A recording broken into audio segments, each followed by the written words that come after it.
to order, please, and ask if everybody could stand, and we'll start with the Pledge of Allegiance. I pledge allegiance to the flag of the United States of America and to the republic for which it stands, one nation, under God, indivisible, with liberty and justice for all.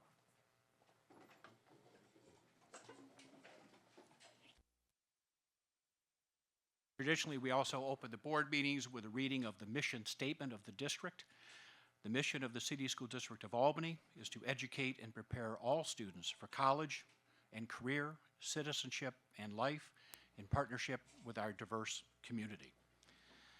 Now, in order to give me some legitimacy up here, could I have a motion to designate Jeff Honeywell as board counsel as chair pro tem? Ms. Adler, a second. Ms. Savage? All in favor? Unanimous. Thank you very much. It'll be a brief dance, hopefully, up here. One of the nice things we get to do at the beginning of the organizational meeting in January is swear in the new board members. And what we'd like to do is begin with our newest board member, and if I don't pronounce this correctly, I do apologize. Sirdar Shatur, am I even close? Okay, all right. Is going to be sworn in, and he's going to be sworn in by Noel Kinch. And am I close on that one as well? So Noel, where? Oh, if the two of you could stand just up front here in the middle. Certainly any family members are welcome to join. That would be fine, sure.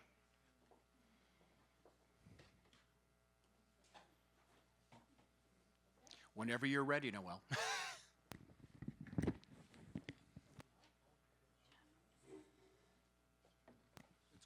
Okay, thank you. Ready? Repeat after me. I, Sridhar Chatur, do solemnly swear that I will support the Constitution of the United States and the Constitution of the State of New York, and that I will faithfully discharge the duties of the office of board member of the Board of Education for the Albany City School District according to the best of my ability.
You're good, you're good.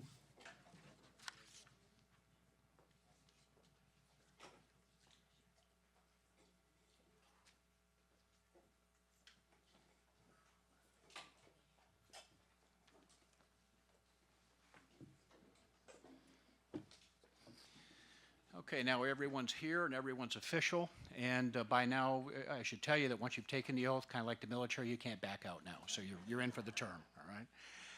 We will now proceed to the election of officers for the 2017 calendar year. The way this will proceed is we will start with president, then go to vice president, then go to secretary. It will start with nominations for the office. Contrary to popular myth, nominations do not need a second. However, the person does need to accept the nomination. Silence will be deemed an acceptance.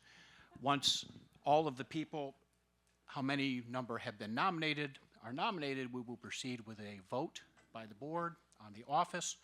Each member of the board may vote for one person who is nominated. So may I invite nominations for the office of president?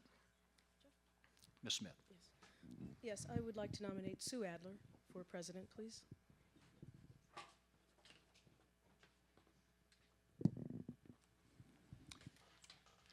Are there any other nominations for the office of president?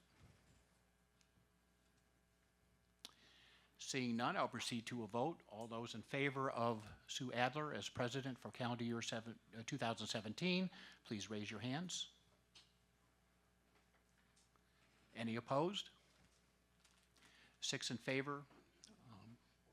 Mr. Bruce is opposed. Congratulations.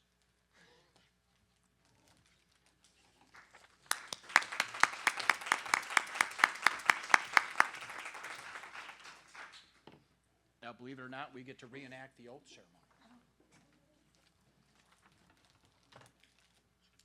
Please raise your right hand. I, Sue Adler, I, Sue Adler, do solemnly swear do solemnly swear that I will support the Constitution of the United States that I will support the Constitution of the United States and the Constitution of the State of New York, and the Constitution of the State of New York, and that I will faithfully discharge the duties and that I will faithfully discharge the duties of the President of the Board of Education of the President of the Board of Education for the Albany City School District for the Albany City School District according to the best of my ability. according to the best of my ability. I have your signature.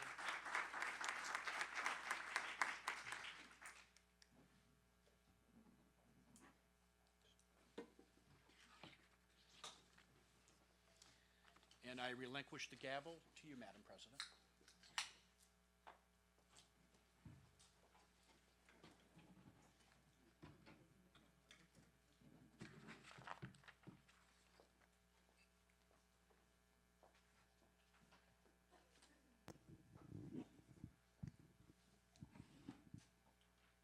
May I please get nominations for the office of Vice President of the City School District?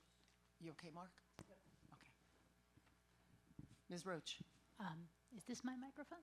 No, it is not. Okay. I'll try. I would like to nominate Ann Savage as Vice President. Ms. Savage, do you accept? I do. Are there any other nominations for Vice President? Seeing none, I'll call for a vote. All those in favor of Ann Savage for Vice President? That is unanimous, Ms. Tibbetts. I don't think I do the oath, do I, Jeff?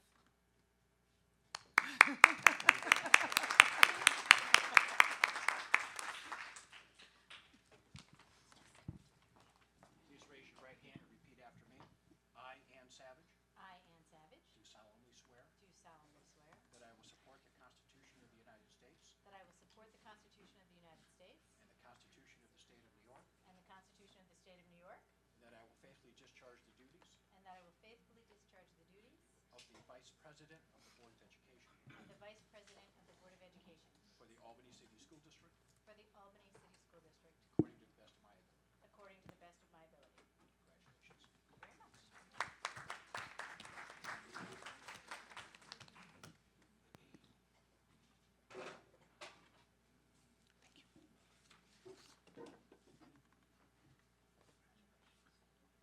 Congratulations, Ms. Savage. I'd now like to entertain nominations, please, for the position of Secretary of the Board of the City School District of Albany. I would like to Ms. Lang. nominate Vicki Smith. Ms. Smith, do you accept? I do. Any other nominations? Seeing none, all those in favor of Vicki Smith becoming the Secretary of the Board of the City School District of Albany? Yes, you do. You can vote for yourself if that's your choice. Once again, that is unanimous, Ms. Tibbetts. Congratulations.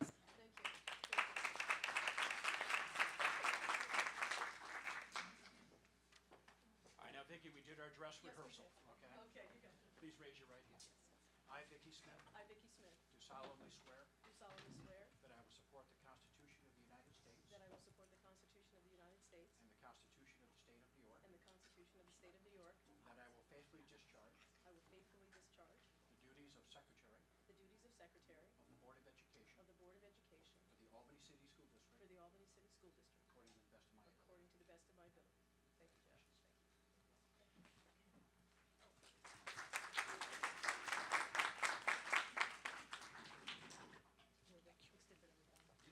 Okay.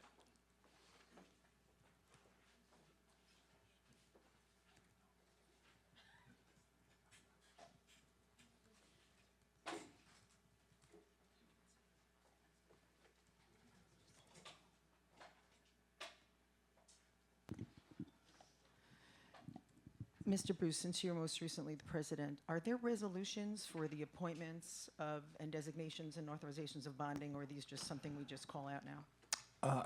I haven't looked at the agenda yet, but I believe they're on the agenda immediately following routine consent. They are. I just wondered, are there any resolutions, Ms. Tibbet? There are not, they're right underneath. I see them, and I'm open to them, and I wanted to find out if there was actually the appointments of the 4 that are up there, whether or not there was anything that we, let's see. So I will just do them as one entire grouping. Let's start with the mission. What? The mission. Jeff read it. Jeff already read it. He read it. He started. Thank you, Jeff, for reading that to open it. So I'm going to take all the appointments which are under public comment. They are public content numbers 1 through 12. Clerk of the Board, Paula Tibbetts. District Treasurer, Tashawn Terry Garcia. Number 3, Deputy Treasurer, Tiffany Johnson. Number 4, Tax Collector, Tiffany Johnson. Number 5, Extra Classroom Treasurer, Tashawn Terry Garcia. Number 6, Internal Claims Auditor, Joseph Ferrandino. Number 7, Internal Auditor, Marvin and Company. Number 8, Purchasing Agent, Tammy Smith. 9, Records Access Officer, William F. Hogan. 10, Asbestos Local Education Agency Designee, Brian Dengler. 11, Independent Auditing Firm, the Bonadillo Group. And 12, Board Counsel, the Honeywell Law Firm, PLLC. Can I get a motion to accept those appointments? Ms. Savage, second? Mr. Chatar. All those in favor? It's unanimous.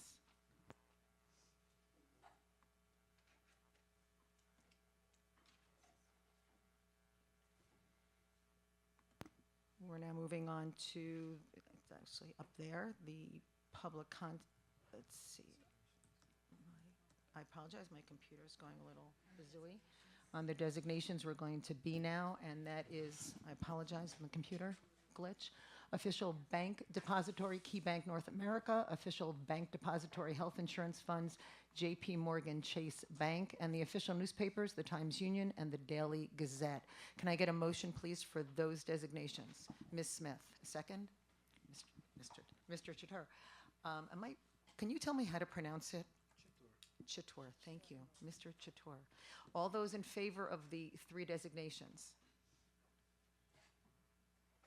That is unanimous. We're now moving on to the authorizations.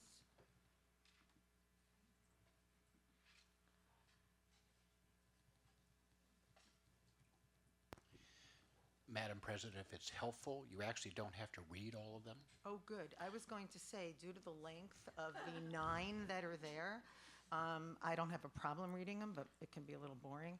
Anyway, could I get a motion, please, to approve the 9 authorizations for the 2017 calendar year that can be seen up on the screen as well as on the agenda?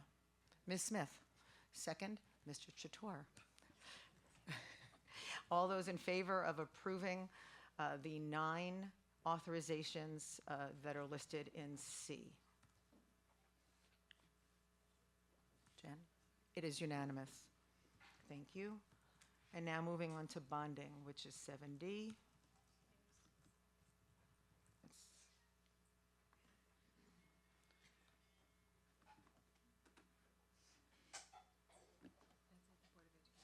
Yeah, I know, apologize, folks, never done this before. Would like to get a motion for the Board of Ed to approve a blanket bond in the amount of $1 million for all district employees.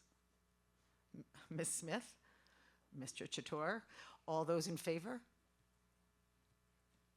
And that passes unanimously as well. Thank you very much. We're now moving on to the board statements, which is number 8 on the agenda. And just so that well, thank you, Ms. Smith, for moving.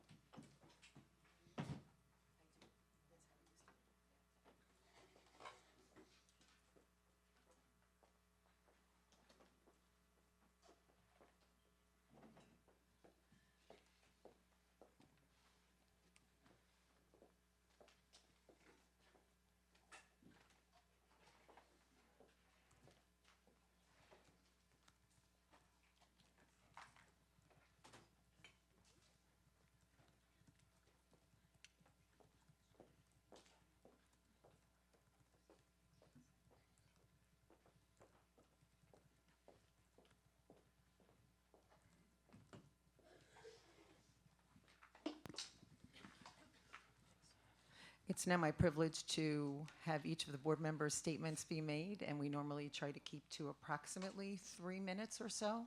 Unfortunately, Mr. Chator, you are in the seat that often gets started, but I promise that we will alternate and start on the other side as we did years ago when I sat on the board. But for this evening, if you would be so kind as to start.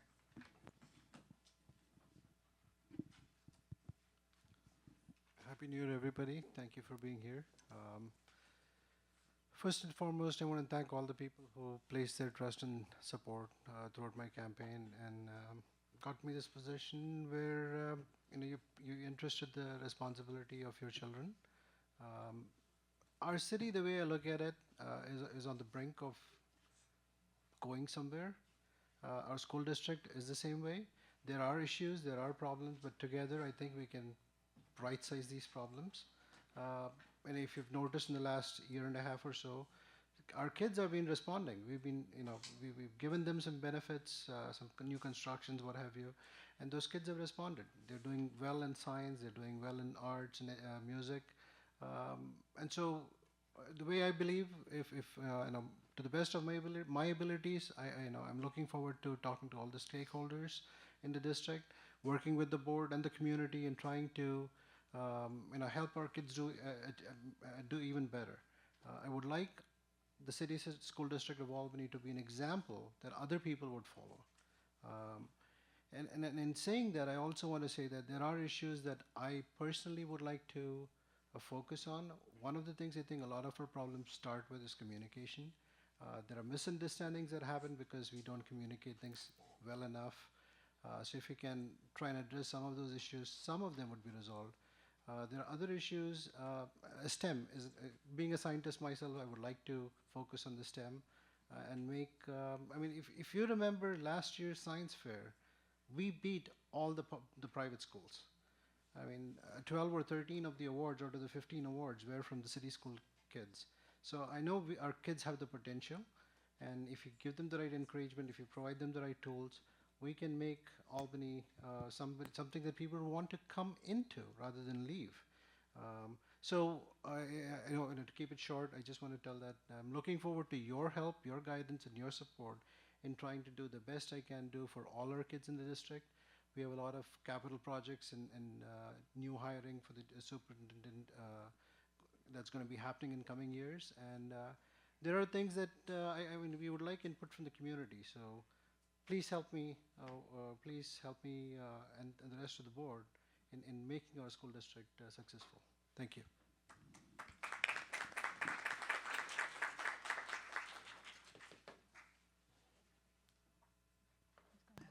Ms. Roach. Thank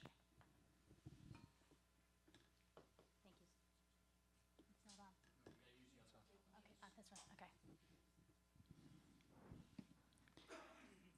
Thank you so much, everyone, and Happy New Year. As we enter 2017, we are entering an exciting, important time of change for the district. We have the challenge of selecting a new superintendent for the district. We have the challenge of opening a new middle school to support our growing environment. And I encourage all of the members of the community to participate both in voting on Tuesday, January 10th for the two propositions to buy 395 Elk Street and to renovate the building we own at 50 North Lark to be used as a new middle school. In addition, I encourage you to come to the Superintendent Selection Community Forum on Wednesday, January 18th at 7 p.m. at Harriet Gibbons. We really would like everyone to share their opinions and make their views known to make sure that we really have a superintendent who is a good fit for this community. As we enter 2017, we must really strive to make sure that our schools, as per our mission, become a place where all students can learn and can be educated to become good citizens in partnership with our diverse community. We have an obligation to educate all students, regardless of their national origin, their religion, their sexual orientation, or any other personal characteristic, and to welcome all of these students. In addition, we have the responsibility as the governing body over the district to work together, and I think we can become an example of a governing body that works together, shows each other respect, doesn't resort to personal arguments, and manages to function in a way that demonstrates what we'd like both our children and our country to be, a highly functioning organization, a community that is working together and caring for each other. Thank you.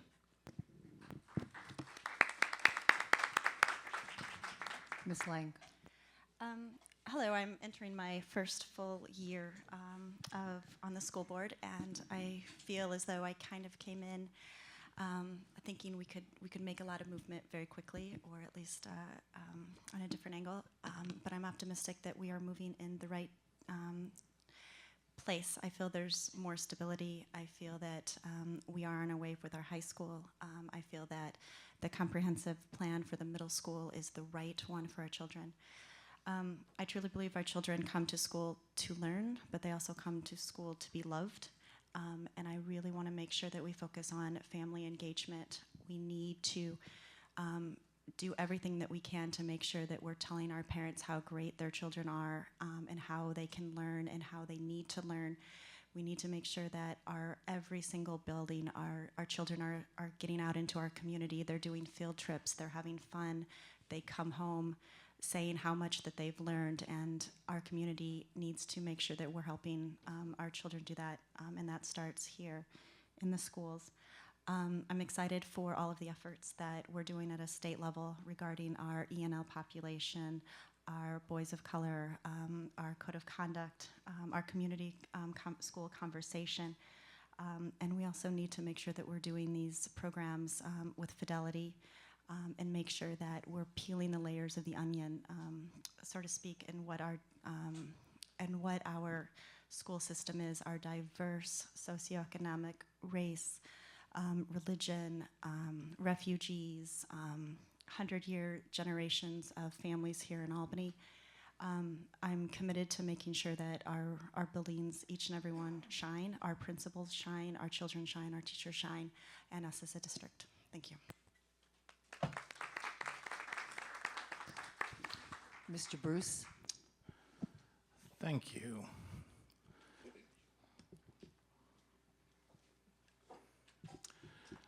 And at the beginning of this year, I'd like to wish everybody good luck, and let's have a great year. There's a lot of work to do. Progress is a nice word, but change is a motivator, and it has its enemies. Thank you.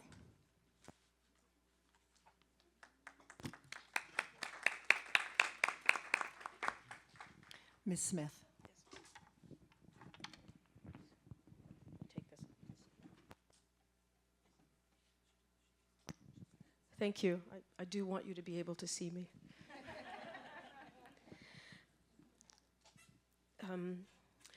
every day, despite this crazy world in which we live, I wake up with optimism. I wake up thinking about every single child, whether I know them or not. I wake up thinking about their success and what we need to do as a district to ensure that they're successful. And I'm not talking about just to have them march across the stage to get, it's okay, sorry, to get the piece of paper. I want them to walk out off that stage with a plan A, a plan B. I want that for them and their families. And I have to say that one of the reasons that I wanted to be on the school board, and I'm thankful for your support, is that I want to make that happen. Every single child, I want their success. And I know that we have district staff and teachers who want that too, but we have got to start thinking outside of the box about how we get there. I see far too many children languishing, sitting, I'll go and I'll talk to someone, and I know I've told this story before. At Hackett years ago, I was on a school visit. I was also at Philip Livingston on a school visit. Far too many children were sitting alone, grumbling. I go up to a young man, he had his hoodie on, and I sit down, and I'm looking under his hood, I say hello, and he's like, hey. And I said, hey, what's happening? What are you interested in? You're in the 8th grade, what do you want to do next? And he said, what do you mean next? I mean, for your life. And I was horrified that he was thinking about in the next minute. I wanted him to think about after graduation. So I tried to engage him, and I said, well, do you like your teachers? Do you have someone who's looking after you? And he thought, well, there's one person. And he slid back his hood. And he said, yeah, and that happens to be my math teacher. And I said, great. And I said, so tell me, what are your interests? And his eyes got bright, and he said, I love designing race car engines. Now, I don't know where he learned that, but I was excited that he was telling me what got him going. And I said, does anyone know about that? Who else knows? He says, well, I don't know, maybe my math teacher, but not really. So then I'm like, do you know about RPI? Do you know about all these robotics? And he's like, no, I don't know, what's that? And so I felt sad and I don't know what has happened to that young man. I do remember what he looks like, but I don't remember his name. And so every day that I'm here at this table, that I'm working with staff, I think about how can I make sure we reach every child. And I want to say that starts with an individual learning plan for every child, that they come into kindergarten, we start, they're engaged with staff, they begin to express their interest. We're talking to the parents, yeah, my kid's really interested in X, Y, and Z. I then want to see their reading material that that they can gravitate to and say, yeah, this is exciting. And by getting them engaged in that way, and through the field trips and through all of these great things. And by the way, I don't like field trips that happen just at the end of the year, by and large.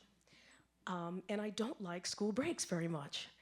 I want engagement all the time. All the time, they should be learning. And so I see these developments of these individual plans all the way through so that they can figure out, hey, I want to go to college, but maybe I want this certification. But in any case, there's always going to be a plan A and B and C. Dr. Wilkins uses that phrase a lot. Well, I want to make that real for them. And I want to do the same thing for our teachers. Hey, we're not perfect. I want you to have your plan. Now, I know you all have evaluations and so forth, but I really want that to be very concrete. What do I need to work on so that I can get my kids where they need to be? What can I do differently, instructionally, attitudinally, whatever? And yeah, I know there's a lot of union stuff, contracts, all this stuff. Okay, and you can also tell me that, yeah, but we got to worry about these exams, all that. I'm like, I want you to think about, if we didn't have all of that regulatory stuff, what would we do? And how would we do it? I want that to be a starting point for creating a vision to ensure that every child gets to where they need to be, have hope in their lives, can go out in the world being the best people that they can possibly be, knowing sometimes, hey, this is not going to work out, but guess what? I got my plan A, B, and C, okay? And this board, I think we've come a long way. We've had I would say a rather tumultuous, is that the right word? Tumultuous word.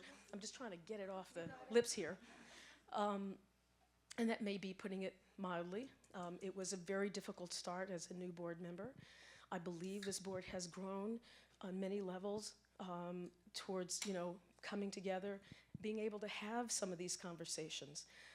So I believe that you're going to see this year a different tone, a different way, a different approach, because I never want to hear again, like sometimes, and it was just said tonight, sorry, Mark, he congratulated me, and then he said, or condolences.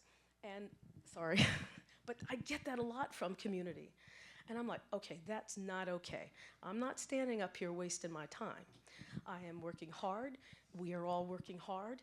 And I'm going to do my part to push myself and my fellow colleagues to do the absolute best job we can to not only adhere to our governance, fiduciary, and other responsibilities, but to set a vision for our staff, our superintendent, our cabinet, and help lead them to make the kind of changes we need. There is no reason on this earth why we can't have every single kid graduate 100% and go out that door knowing I've got something. I've got a bag of tools. I've got A, B, and C. I can do whatever I want to do. And despite my circumstances, because it's not always pleasant out there in the home life, right? Or in the community, but I can still do it. And I know, and you know, that we've been there before. I don't have to tell you about, segregation. I grew up in some of that.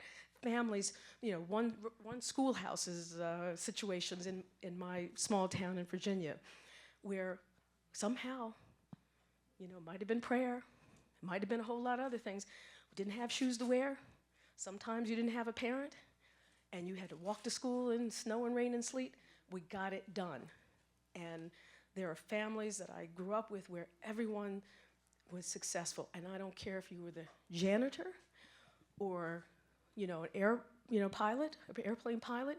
Your life matters and you can be successful. And I'm sorry I went over my 3 minutes.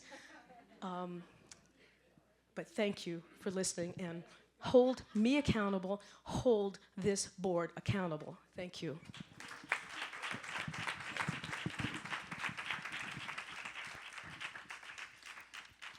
Thank you, Ms. Smith. Ms. Savage? 2 microphones, very freaky. Going close to last is really fun because so many of the themes that other people said I had planned to say, and it's nice to feel that echoing of the similar themes among the board. As I look forward to 2017, the first thing I see is what's happening at the national level. We are entering a very, very challenging period where public education is going to be under attack, and this is the beginning of a very difficult period for public education. I feel very lucky to live in New York State, which I think is going to buffer us in some ways, and we thank Assemblywoman Fahey in the back for her work in favor of education at the state level. So we'll be somewhat buffered by our state government from some of the changes that are happening at the federal level. And I feel very, very lucky to live in Albany, where I really believe we are well positioned to make extremely good progress in 2017, despite what's happening nationally. My focus, as it has been since I began on this board 2 years ago, I'm exactly in the middle of my 4-year term, will continue to be on equity and specifically on systems that support that equity. We need to know that our district is ensuring that all of Albany's students have what they need to succeed. And we need that success not to come by happenstance, not by the luck of the draw of getting a great teacher, but because there are systems in place to make sure that every child is met where they are and help them move to where they need to be. And when I say all students, I mean all students.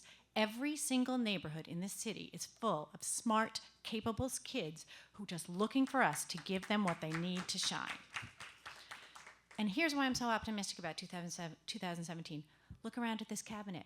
Look around at this staff, right? Think of where we were just a few years ago. Who do I see now? I see skilled professionals given the support and the authority and the autonomy to do the jobs they love to do. They provide us with candid, complete information that makes sure it's absolutely apparent that they are looking deeply at our challenges and they are addressing them head on. Now, look at this board. We have a full board, and every single person on this board, with the exception of Mr. Chatur, has been on this board for more than a year. We have not been able to say that since March of 2015. I was on this board 2 months before we had our first resignation, and since that time, we have not had a full board with everybody with at least a year's service so that they at least know how to find the board meetings, how the board meetings run. It takes some time to acclimate. So for the first time in 2 years, we have a full board, and a full board with a reasonable amount of stability and longevity. And that has been exacerbated by a double turnover in the clerk's chair. Ms. Tibbetts has been a godsend over the last almost year, but before that we had 2 board clerks turnover at the same time that we had tremendous turnover on the board. At the same time we had the superintendent turnover. And you think that was a challenging, tumultuous year? You betcha. It's been a very challenging 2 years.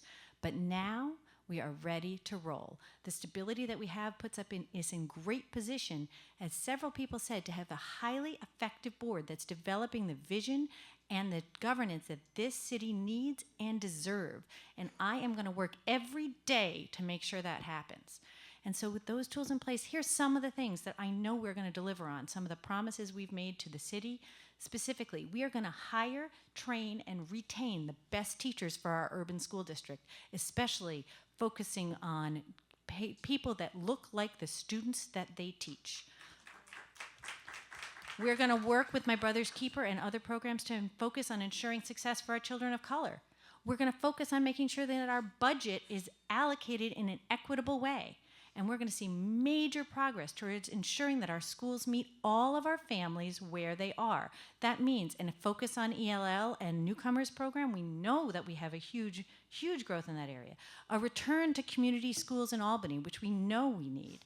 And a new, not only digital presence, but a commitment to family engagement that helps parents access the amazing teachers and programs at Albany that are very hard to navigate because of our communications and digital media challenges.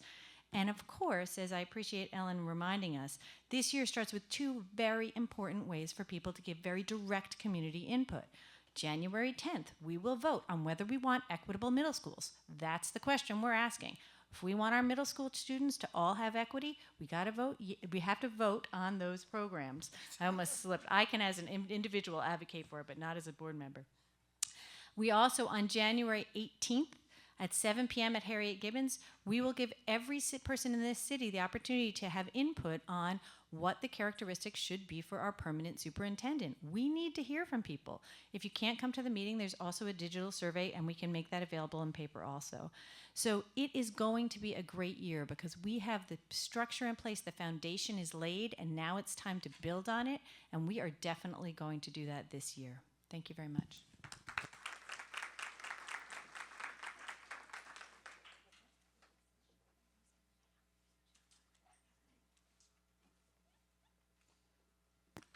Thank you very much, and thank you very much for the honor of being president this year. After 6 years, I'm thrilled that my colleagues have stated well the accomplishments and the commitments moving forward this year that I share with them. Instead, I want to devote my time to speaking about really remembering the lofty goals of why we are on a school board and why we are involved in public education. Public education and those who toil in it on a daily basis, whether they are volunteers, whether they are paid, they dedicate themselves to it, they're much maligned. Public education is maligned, and all those who sacrifice for it are also maligned. And yet, a cornerstone of a true democracy is, in fact, public education. There is no other way for a society that is a democracy to thrive without it. I could sit down and try to find really flowery words, but instead I thought I'd just share with you some quotes, of which there are so many to choose from, that I hope in some small way elevate your thoughts about public education, although if you're here, you obviously care deeply about it. Thank you for coming. But just to share with you and some of the things that are said. So there is a place in America to take a stand. It is public education. It is the underpinning of our cultural and political system. It is the great common ground. Public education, after all, is the engine that moves us as a society toward a common destiny. It is in public education that the American dream begins to take shape. It is easier to build strong children than to repair broken men. What the best and wisest parent wants for his own child, that must the community want for all its children. Education is the most powerful weapon which you can use to change the world. And as far back as Plato, the direction in which education starts a man or a woman will determine his future in life. We are the bulwark against this. We are here to fight, to change this perception, to fight against what Anne eloquently talked about, which is what's going on the national level in our small corner of the world. So we do important work in doing that. It is critical, life-saving work. And the staff who show up, just like volunteers, do it every day. And the Talmud says, whoever destroys a soul, it is considered as if he destroyed an entire world. And whoever saves a life, it is considered as if he saved an entire world. At least for me, let there be no mistake about it, I believe we are in the business of saving lives. From the ground up, from the prenatal time up, from things like the Baby Institute to the pre-K, the 3-year-old work we do, we are in the business of saving lives. If we don't do it in the education field, the difficulty and the amount of years and the amount of effort that has to be made to turn lives around, it is so far greater, and we've lost half of people's lives in the balance. So this is serious work, and what I ask of you is, after listening to everyone's comments today, after knowing the people who sit on this board, whether you know them well or you know them a little bit, or you've gotten to know them from your exchanges with them in the public or in private, when the time comes that we disagree, because we're in the business of educating close to 10,000 students in a large city that has a lot of issues far beyond the district walls, we will disagree. But when we do, just like we know that your hearts and all of ours are in the right place, let that be the common ground from which we go out and save lives daily. Let us understand that that is the business we all can come together on. Thank you so much, and please come back as often. You are always welcome here, no matter where the meetings are. Thank you so much.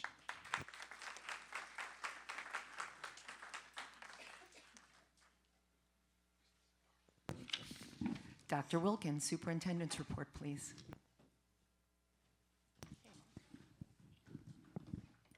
Good evening. For my first item tonight, I want to wish everyone a Happy New Year, so belated, but Happy New Year's to everybody that's here. I hope you had a wonderful holiday season with your family and friends. It is my pleasure to welcome Vicki Smith and Shadar Shator to the board. Again, can we give them one more round of applause? This is the beginning of their tenures here with us, so we're very, very happy. For Vicki, it's really just a welcome back. As she finishes one term and begins a full 4-year term.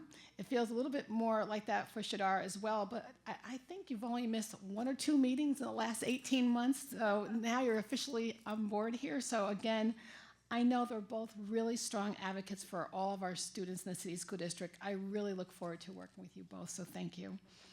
As we begin 2017, we're just 1 week away from our vote on the facility proposals for 50 North Lark Street and 50 North Lark and 395 Elk Street.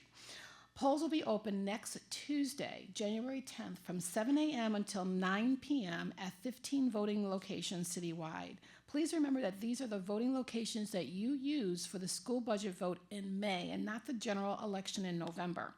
We have information about the voting locations and the 2 proposals here tonight, and you can also find them on our website, albanyschools.org. Again, I can't emphasize January 10th is our date, January 10th. I know.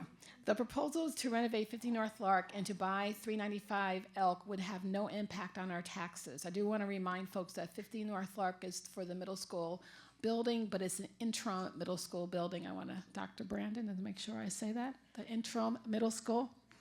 Thank you. All righty. Even more importantly, these facilities would be an important part of our long-range facility plan and enrollment planning, and to our efforts to ensure equitable access for all students, especially those living on the north side of our city.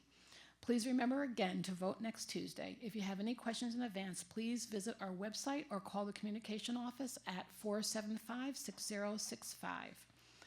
We received some very good preliminary news last week in our ongoing efforts to restore the funds that the state withheld from Hackett Middle School when it removed Hackett from the list of receivership schools last year.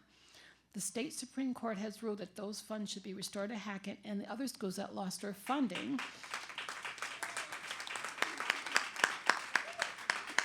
when they were removed from the receivership. For Hackett, that would mean more than $2 million. We know that this is not the end of this matter. It is expected that the state will appeal this ruling, but we are heartened by this very positive development and will continue to monitor this very closely. January is a busy month for us in the City School District. There are several important meetings coming up that I want to make sure everyone has on their radar. Next Monday, January 9th, Albany High will host community meetings to provide more information about job opportunities for residents and contracting opportunities for minority and women-owned businesses. With work set to begin at Albany High expansion in just over a year and other proposed facility projects in the pipeline, if voters give us the go-ahead, there will be numerous opportunities on district facility projects in the coming years. All of our magnet program will be having their open houses starting next week, beginning with the dual language program at Delaware Community School on January 9th as well.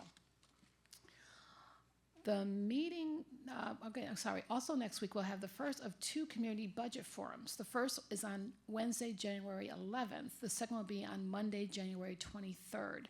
These meetings offer community members an opportunity to learn about our budget development process, which shifts into high gear in February. So it is that time of year again for budgets. Both budget forums will be held here at Albany High in the Media Center beginning at 5:30. Following week, the Board of Education will kick off the district superintendent search with a community forum on Wednesday, January 18th. I told you January is very busy. The forum will provide all residents with the opportunity to tell the board what qualities and characteristics they value in our superintendent. This forum will be held at Harriet Gibbons Student Center beginning at 7 p.m. Again, Harriet Gibbons is at 75 Waterville Avenue. We have flyers available tonight with more information about the forum and also online surveys that offers another way to provide input to this process, especially if you're not able to go to that meeting. Please do not forget, the next board meeting is on Thursday, January 19th at 7 p.m. We don't have a location final until that is done later on in the meeting. Albany High held its first ever alumni basketball game last Friday night, and both games were a huge success. We had 29 former Falcons and 18 former Lady Falcons return to their alma mater to play. It was a great event for everyone involved, including the ice maker and pain relief companies. I mean, I heard that people were really hurting after the game. I'm sorry, because my nephew came to my house afterwards and it was just like, I'm not as young as I used to be. But anyways, he's a lot younger than his uncle who played in 70-something, so we won't even go there. And because it's never too early to plan ahead, please save the date for the second annual alumni basketball game on Friday, December 29th, 2017. I know we're already getting right to that point. It's also a good time to remind you of the second annual soccer games that will be held at Albany High on Saturday, June 10th. This is the alumni soccer. That's even more running around, so more painkillers and things going on. If you have any more questions about either event, please contact our athletic office at 475-6310. Monday, January 16th is Martin Luther King Jr. Day. Our district offices again will host a community event in honor of Dr. King's legacy. The Capital District Area Labor Federation 20th Annual Martin Luther King Jr. celebration will be held at Toast from 11:30 a.m. until 2 p.m. There will be performances, children's workshops, and lots more. Please attend if your schedule allows. All of our schools and offices will be closed that day in observance of Dr. King's birthday. And I'd like to announce a wonderful, absolutely wonderful addition to our administrative staff. Miss Tina Cascone, formerly of Toast, has been will be appointed. I kind of want to just get it out there. Maybe appointed Okay, anticipation of an appointment. But while she's here, wasn't unsure of the time frame. I did want to at least have her stand. Tina, we just want to say welcome. And it's anticipated, so we'll do a big hello after that. So, and my last item tonight, I am honored and welcome one of our exceptionally talented student athletes to recognize him for an amazing achievement. On December 13th, Albany High junior Jaleel Young bowled a perfect game in the Falcons match against CBA at the Palladium. This was Jaleel's first perfect game, and probably not going to be the first in his lifetime, but he actually is the first by a member of the Albany High team in over 11 years. Albany High bowling coach Nancy Masson's here to introduce Jaleel and tell us more about her team's talented leader. And I must tell you, I am an avid bowler, and perfect 300 game is amazing. So, thank you, Coach.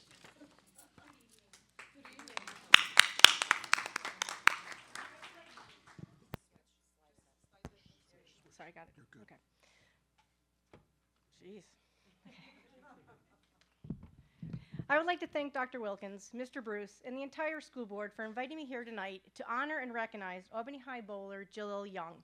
Jaleel is a 5-year member of the varsity bowling team, starting his career in 2013 as a 7th grader.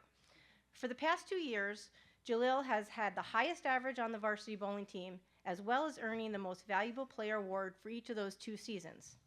As a freshman at the 2015 Class A Section 2 Championship, Jaleel was awarded the High 3-Game Series Award for bowling a 721 in the sectional tournament. Jaleel is now in his junior year of high school and has been named captain of the bowling team this season. We have a very young varsity team this year with 5 middle school bowlers. Jaleel has shown tremendous leadership skills and has been a very positive role model. Every member of the team looks to Jaleel for guidance. Jaleel is a naturally quiet leader that has the respect of all of us. I could not ask for a better person to lead our young team. So far this season, Jaleel is averaging a 223 and bowls in our number 1 position. On December 13th, while bowling against CBA, Jaleel reached a milestone. In his first game, he bowled 234, and his second game, a 235. In his third game, Jaleel rolled a perfect game of 300, which is 12 strikes in a row. It was a fantastic day. It was very exciting for all of us there to see Jaleel accomplish this goal and roll his first 300 game as a member of the Albany High varsity bowling team. Jaleel is a fine young man, true gentleman, good student athlete, and a very talented bowler. He is sure to have many more perfect games in his future. At this time, I would like to introduce junior Albany High varsity bowling captain, Jaleel Young.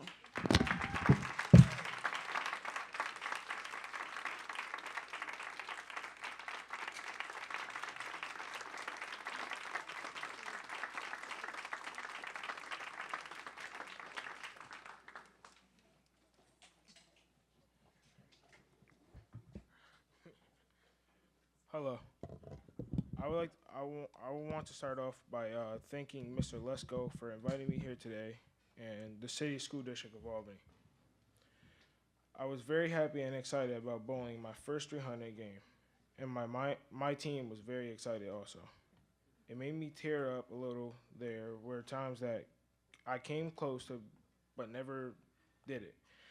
People always ask me how do I bowl, the way I do, and who taught me. And I always say, I don't know. I taught myself how to bowl with the 2 hands. I would also like to thank Miss Matson for being a great coach and also my parents. Thank you.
right. That's our greatest cheerleader, Carmen Duncan speaking. So public comment time. The Albany Board of Education welcomes district residents, parents, students, and other people to our meeting. Community involvement at board meetings is encouraged so that we can better understand your views. Please be aware that by law, individual student information or particular personnel issues cannot be discussed at public sessions of the board.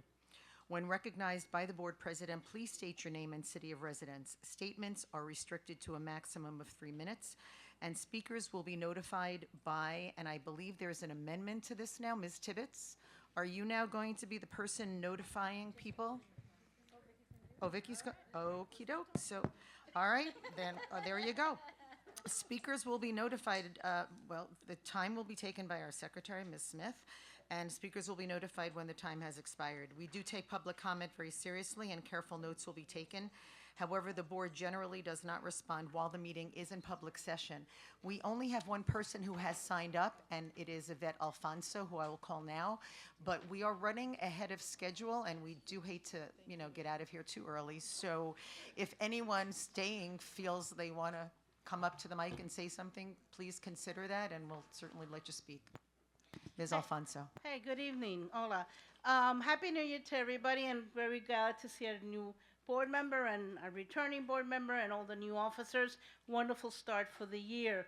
I see that the vote has already been mentioned, happening January 10th. I'm hoping that there's going to be more of a push to publicize it in the coming days, maybe a spread in the Sunday paper, some getting it on NPR if possible. Whatever way we can, because we do need people to come out. I think it's going to be important that there be an adequate number of people, voting for it so that it really makes sense and that we're going to continue getting the information out. I'm glad to hear that we're also, the court decided that we are going to get back some of our money. And I would urge everybody that also on that day, January 10th, there is a big education rally spearheaded by the Alliance for Quality Education and many, many other groups, including Citizen Action, where we're going to really, get out, pull out the stops about the need to have full funding, have foundation aid restored. And I'm hoping that, again, folks will be able to come out for that. We can't rest, even though we might be in a state that, is trying to be supportive. We really cannot. We don't know what's going to happen at the federal level, so we really, really have to be on our toes for that. And then lastly, I just was going to leave this flyer with Ms. Tibbetts. It's just a forum about getting parents out and talking about, education in Albany and what we can do, the community schools, all those kind of things we've been talking about. And this is just another one in the series of forums and workshops that we've been having. And hopefully this will be a good, exciting, and formative year. Thank you so much.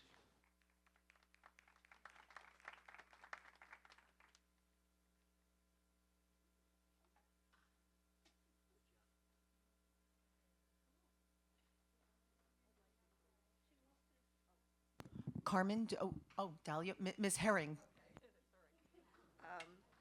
Hi, I'm Dahlia Herring, and I'm talking right now as co-chair of the Capital Region Refugee Roundtable, and I want to thank the board and the school district and Tom Giglio and other staff and E&L teachers for all the work you have been doing to support E&L students. As a community group, I just wanted to mention as a reminder that in the summer, there were, I believe, 200 new E&L students that were registered. And just so that you know, the number of refugees who are coming are still coming at a very fast rate. We don't know what's going to happen by February, but I just wanted you to be aware of the context that it's still going on as it has been. Thank you. Thank you, Ms. Herring. Ms. Duncan? Go Falcons. I'm so happy about all the alumni stuff. This is making me really happy. So, my name is Carmen Duncan, and my place of residence, my county, Rensselaer County. I have one question or one request for everyone in the room, not just the board. So we have a lot of great stuff happening in our school district, and we all know that. And I'm sitting here and I'm listening to things and I'm getting all like happy inside. But I would like to ask for everyone to use their social media platforms so that we can toot our own horn. So, Mr. Shatar, you mentioned we want people to come to Albany and we want students and parents to want to be a part of this community, but unfortunately we do not have the best reputation, so we have to be our own marketing strategist along with Ron and Lisa and supporting them to make sure that people understand that we are an amazing school and we do come out on top a lot, and people don't hear about that. They hear about the fights, and that's what the news sells. So that's my ask as an alum, a happy alum. And Carmen, thank you so much for all you do for our kids, especially here at the high school. Ms. Melly Sipos.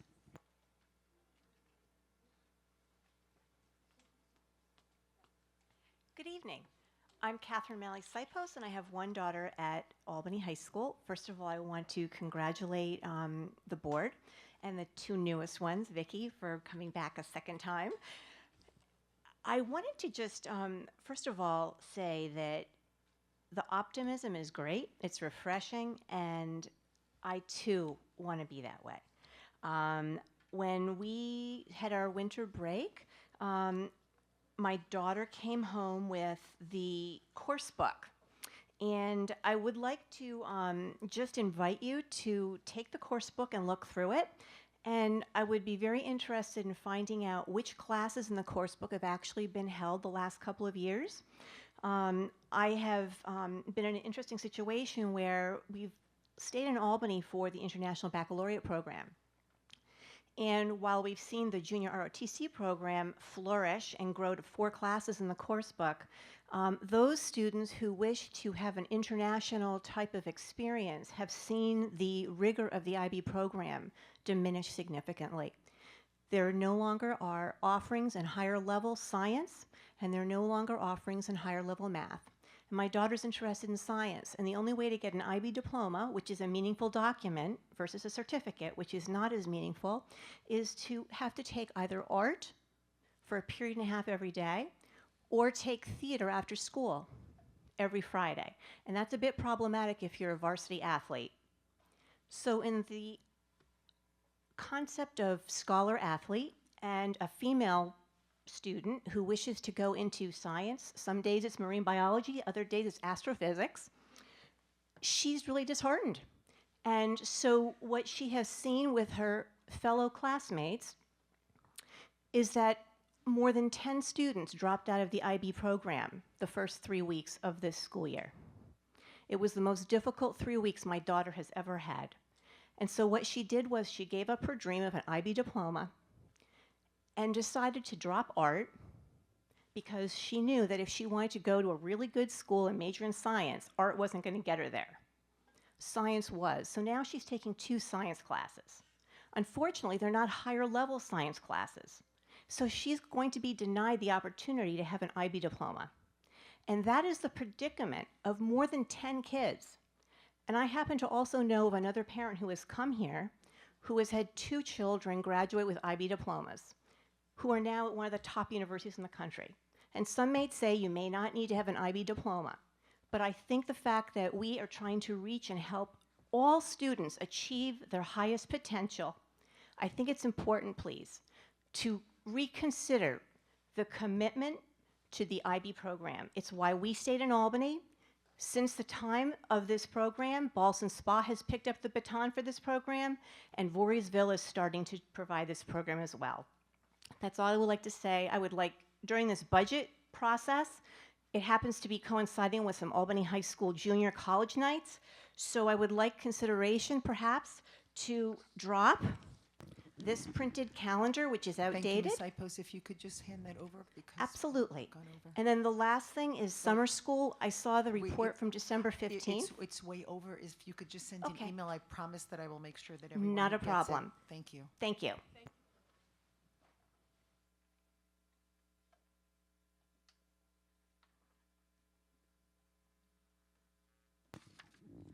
We're on to routine consent. May I get a motion to accept routine consent?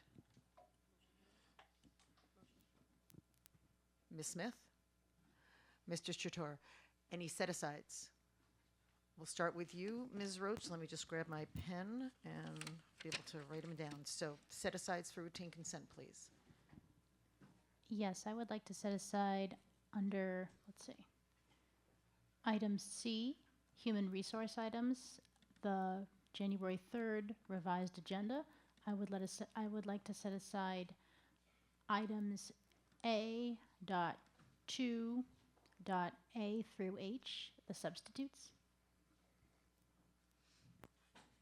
Anything else? Ms. Savage. So I have a couple of questions about budget transfers, which I will ask, and we'll see if anybody has the answers in the absence of Mr. Hogan, who I know could not be available tonight. So why don't we So set set those, aside please? budget transfers under 10,000, budget Which is transfers. E, okay. Budget transfers over 10,000. F. The contract for all language translations. And the field trip, and I'm sorry I didn't have the numbers, the letters That they is tend to N change. and Q. N and Q, correct. Any other set-asides? All right, I'd like to now, we will move to accept routine consent, except for the set-asides. All those in favor, please? That is unanimous. Let's take them one at a time, starting with you, Ms. Roach.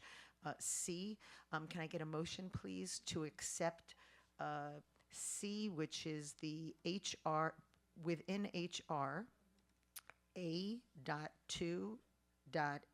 through H, the substitutes. Can I get a motion to accept that? Ms. Savage, seconded by Ms. Smith. Ms. Roach, discussion. Thank you. I just wanted to understand more fully the salary rates that are listed because they seem to be different for each person. And my understanding is that we recently raised our rates for for substitutes in order to be more competitive with other districts. But I'm having a hard time, for example, understanding exactly how it works, if that makes sense, because we have the person in item A who's certified with an initial certification gets $100 a day as a TA, $115 for elementary, and $140 for secondary. Then you've got somebody else who's a certified retiree who gets $126 for teaching assistant and then $145 whether they teach elementary or secondary. My understanding is that the secondary teachers would get more because it's a longer day, but then it's confusing as to why the retired teacher doesn't get more for teaching in the secondary level, and a little unclear whether, for example, you notice the difference between C and D. Both are uncertified and both have bachelor's degrees, but C is listed as $115 a day for a teaching assistant, and then D is listed as only $100 a day for a teaching assistant. So if you could maybe explain that to us quickly, and maybe if it's not out there, maybe shoot us a memo explaining how the compensation works.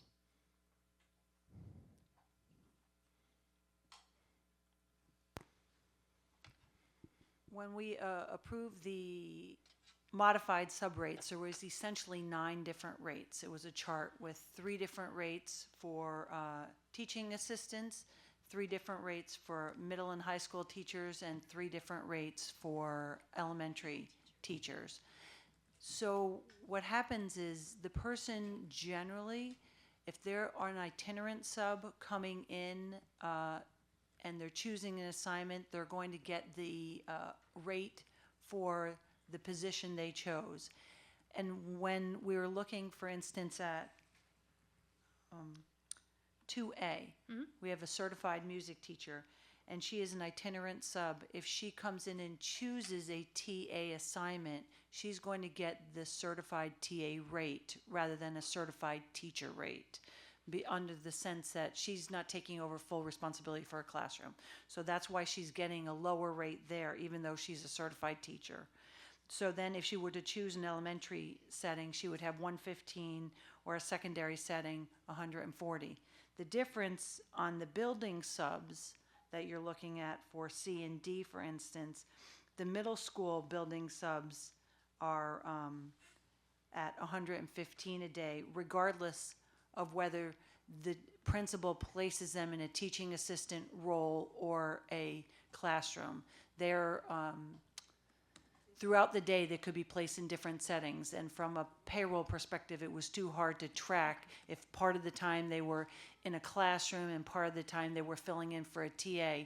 So the decision was made to give them the certified rate regardless of where they were in that building that day. Okay, I think that's the missing piece. Thank you. You're welcome. Oh, what's the difference between the pay rate for the retirees and then the initially certified? I thought all certified teachers were getting the same rate, so I wasn't aware that there was a distinction. Like between, if it helps, between line A and line F. The certified retirees were approved at 145. They were previously approved by the board last year as 145. So there was no increase given to them for a teaching assignment. For a teaching assistant assignment as a substitute, we did not have a rate. So we established the certified TA retiree rate in the last round just a month and a half ago.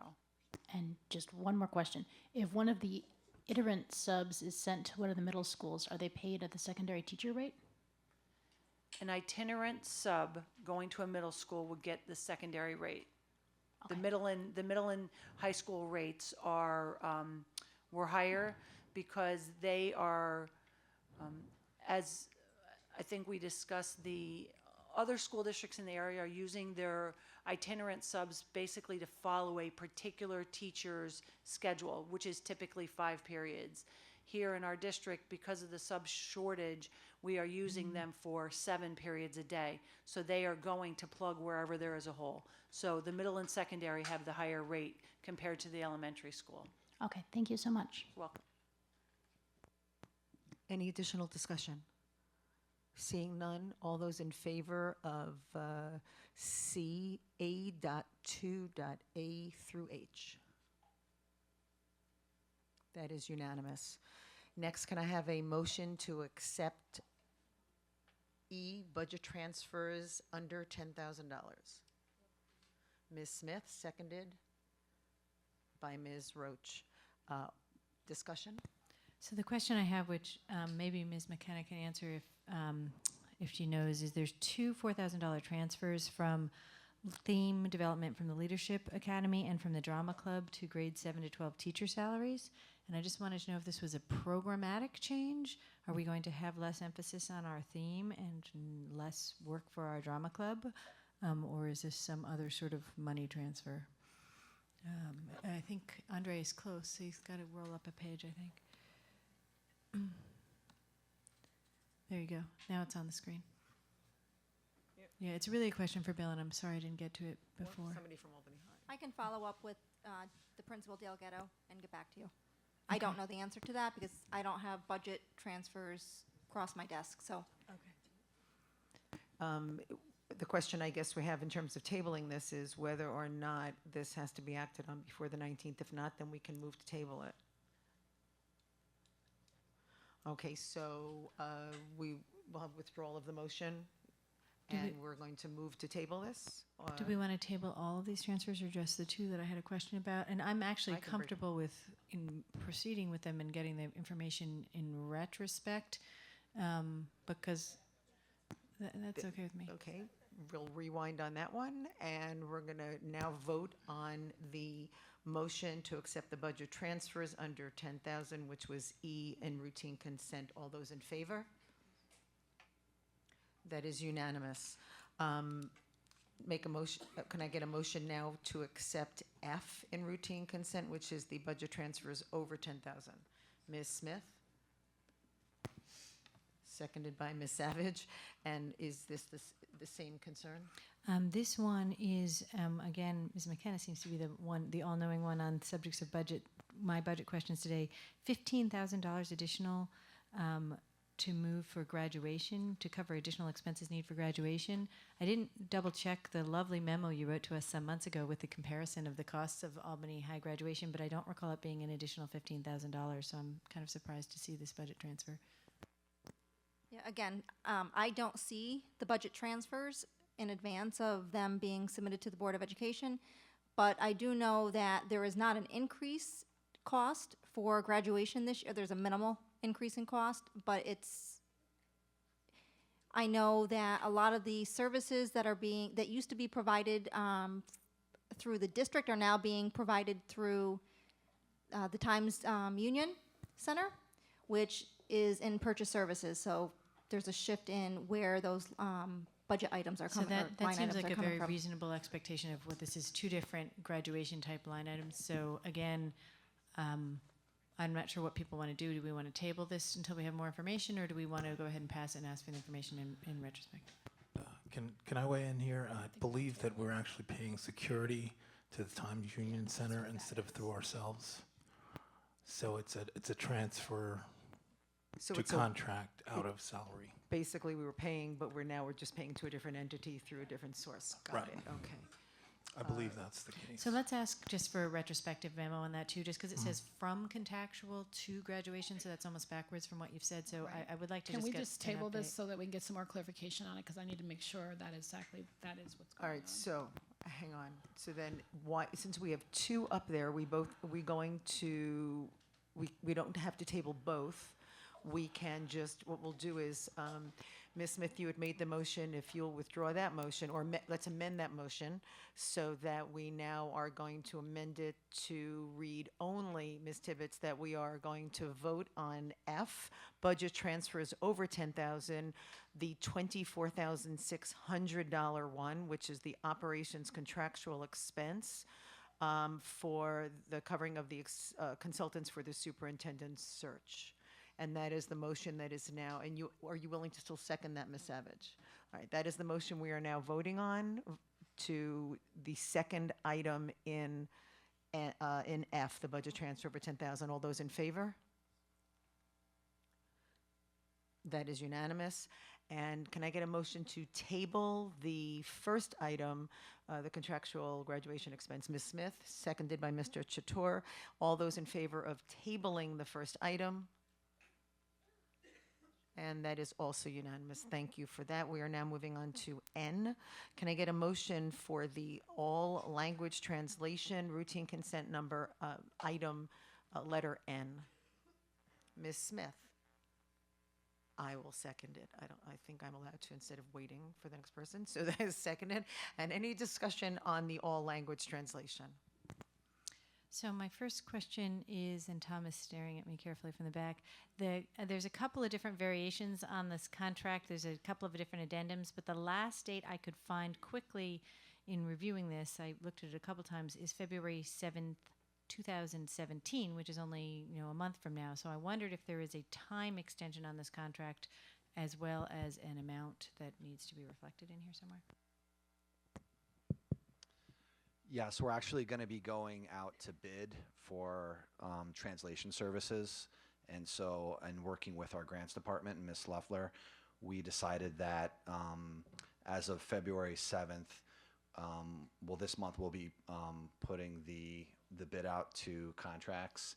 And so at that time, we'll need to shift the way in which we use our translation services until we go through the proper procedure and have it fully vetted for whichever is going to be the new company that we're going to be using, because the contract is up. So this contract will terminate on February 7th, just a few weeks from now, and by then we will have RFP'd and selected a new vendor? I don't have the exact time frame out in front of me, but I just met with Ms. Loeffler last week, and our plan is to stop using them as of February 7th. We have another short-term provider that we're going to be using while we're going through the official process. And I'm not sure what the exact deadline is to select the new vendor, but it's within. But there won't the be a next month or necessary gap. Okay. No, there won't be a gap in The services. services that we're contracting under this contract are only for state test translations or for other translation services as well? No, we use them for all the state assessments, but we also use them for document translation as well as in-person interpreter services. Okay, so then that brings me to my sort of big picture question about translation services, which is, do we have a procedure and process by which we decide what we translate for the district? So for example, if we're putting out a press release, how do we decide when we invoke translation services? And if that's a bigger question than you're prepared to answer tonight, I can get that answer in a different way. Well, the short answer is we're getting better at it as we try and articulate CR Part 154, which states that the language of preference of any family needs to be honored, whether that's in an actual written document or if there's going to be a meeting at the school site. We need to provide to the best of our ability that language in the language of preference. Now, we have over 55 languages represented here with over 1,300 Ls, so it's quite a challenge for us. But having said that, we are currently unifying many of our documents. For example, a year ago, we had 17 schools with 17 different attendance letters. We now have one universal attendance letter. So slowly, we're getting to different departments to unify as many of those documents and processes as we can, and creating more of an online shared file where my E&L teachers and principals can access basic things like snow day or delay, basic things for us. We're actually starting to make some progress on. So slowly but surely, we're getting better is the answer. Okay, thank you. That's very helpful, and I would appreciate it as it's appropriate in SBUs and whatnot to keep up on that, because that feels like one of those systems things that we really should have a solid, systematic approach, not an ad hoc, building by building, principal figure it out approach. It really is one that we can make principals' lives easier and our students' lives better by doing it. So, as we can be kept up to date on that, I appreciate it. Sure. Thank you so much, Mr. Giglio. Any other discussion? Seeing none, all those in favor of the motion to accept N all language translation? That is unanimous, thank you. And the final one is Q, field trip, Myers, it's Myers ski trip, letter Q. Can I get a motion? What? We have 2 minutes. We're going to do this really quickly. So a motion for that, please. Ms. Smith, seconded by Mr. Chator. Discussion. So I'm sorry I'm like the setter-asider tonight, but this field trip appears to be being paid out of the general fund, and that seems strange to me because this seems like an after-school kind of activity. But the budget code is A2110-406.31, and the A code usually indicates general fund, and so I'm not sure what that means, and that's why I wanted some clarification. So the only question, I'm going to piggyback a question/answer onto that to people is, so I know that when I write out checks at the high school for the ski trip, unlike when I wrote one out in middle school days when they used to go to the place up North Troy, Willard, thank you.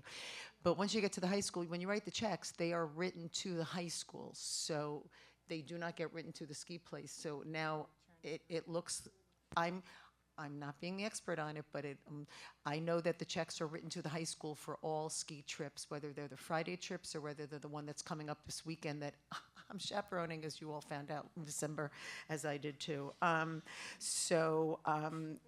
You write it to Albany High School, and then I'm thinking it actually then gets paid out from the district, if that answers your question.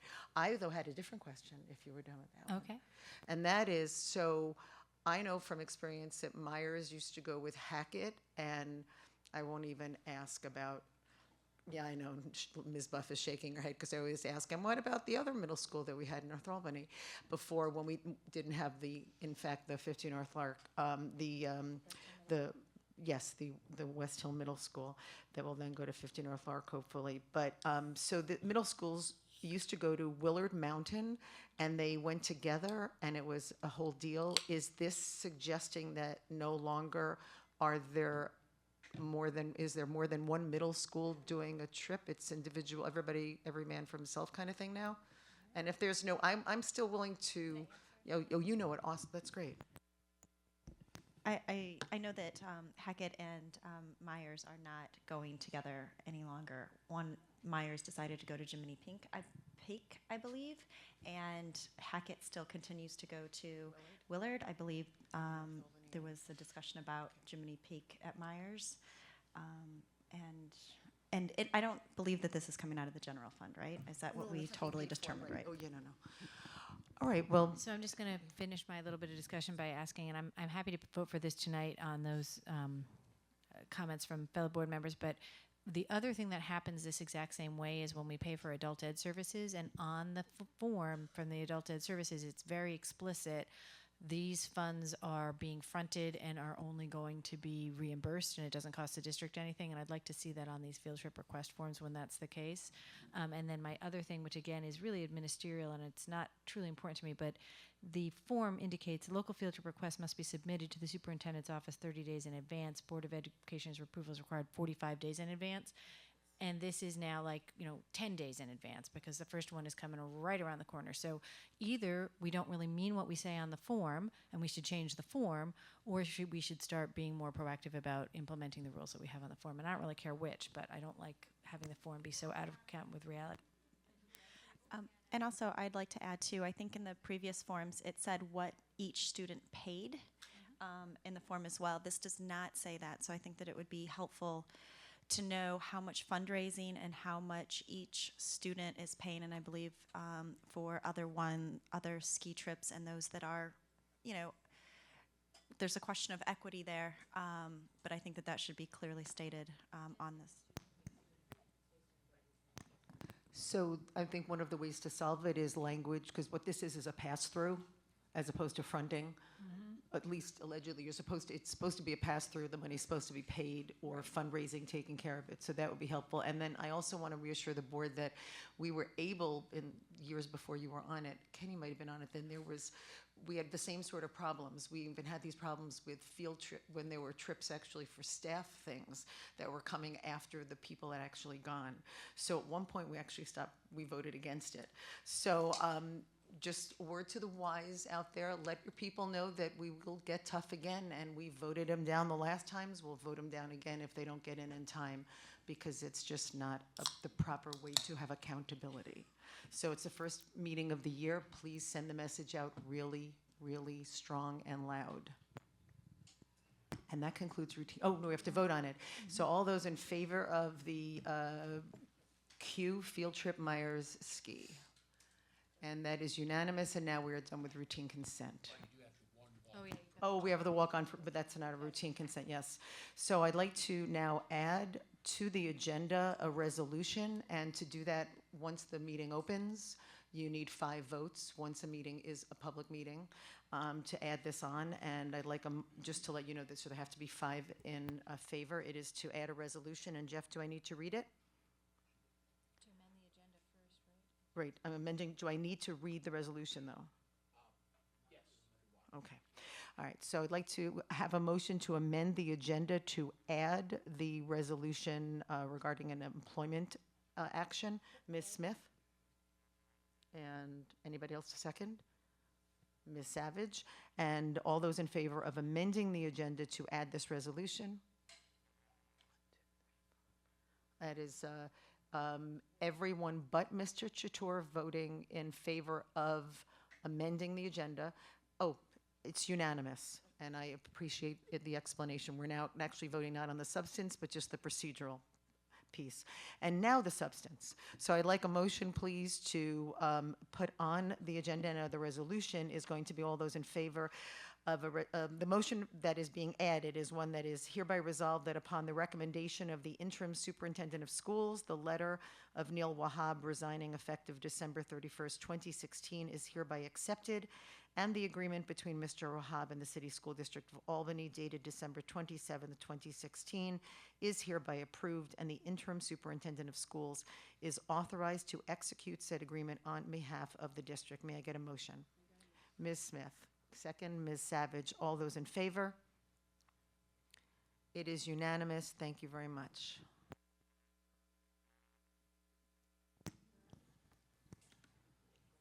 Madam President, can I now give congratulations to Tina Cascone? Oh my gosh, yes.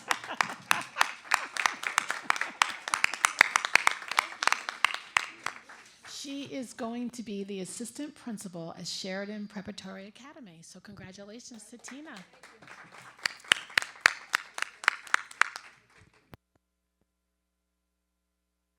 Sorry, we are now on to item number 12, which is a discussion action item for board goals. And I'm going to turn this over to Ms. Savage. So last time we had a discussion on these board goals, and I gave a fairly lengthy introduction. In the interest of time, I'm going to not repeat myself word for word from last time, but for folks, especially those in the audience, I wanted people to know that these board goals came out of a commitment by this board to become an exemplary, high-performing governing school board. And that to that end, we are taking advantage of professional development opportunities for school board members wherever they arise. And in one of those cases, the recommendation was that having school board goals, these are not the district goals. Obviously, these are not about how students will perform or how the district as a whole perform, but instead how we as a board will perform would be a good thing for us to do. So we worked with a consultant from the New York State School Boards Association to develop these goals, and they are in front of you now, but they essentially fall into three categories. One, about formalizing our governance process.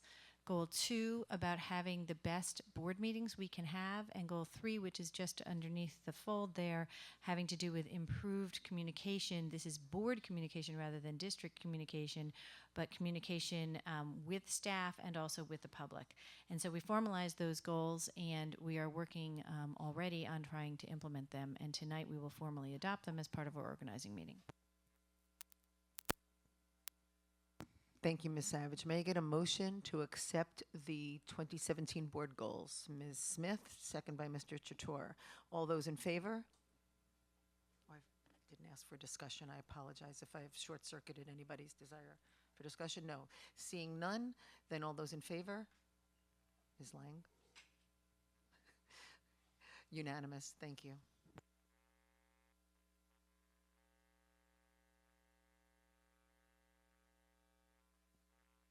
We are now on item 13. Thank you for your patience, Mr. Giulio. The discussion on ELL.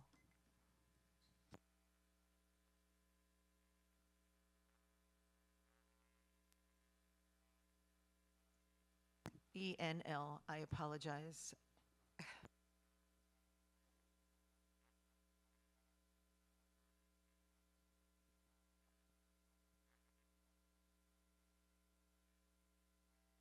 So, Mr. Giulio, I'm not trying to be glib about it, but is it currently ELL or is it? It is, okay, thank you. And I know it's the state's issue, but we do want to sound, obviously, Yeah. that we are current and are familiar with the current Part 154. So the students are English language learners, ELLs, and the program is English as a new language. Yeah, don't worry. There'll be a new acronym by the end of the week, I'm sure.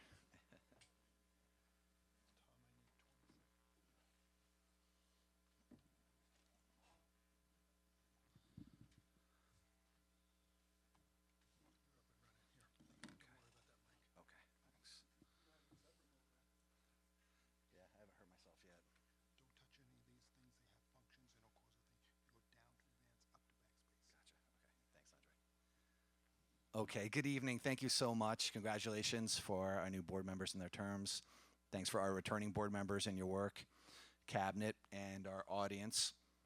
I've prepared a brief PowerPoint presentation for us. I hope that the majority of our time could be left for some questions and answers as we continue to plan for ENL programming for the upcoming year.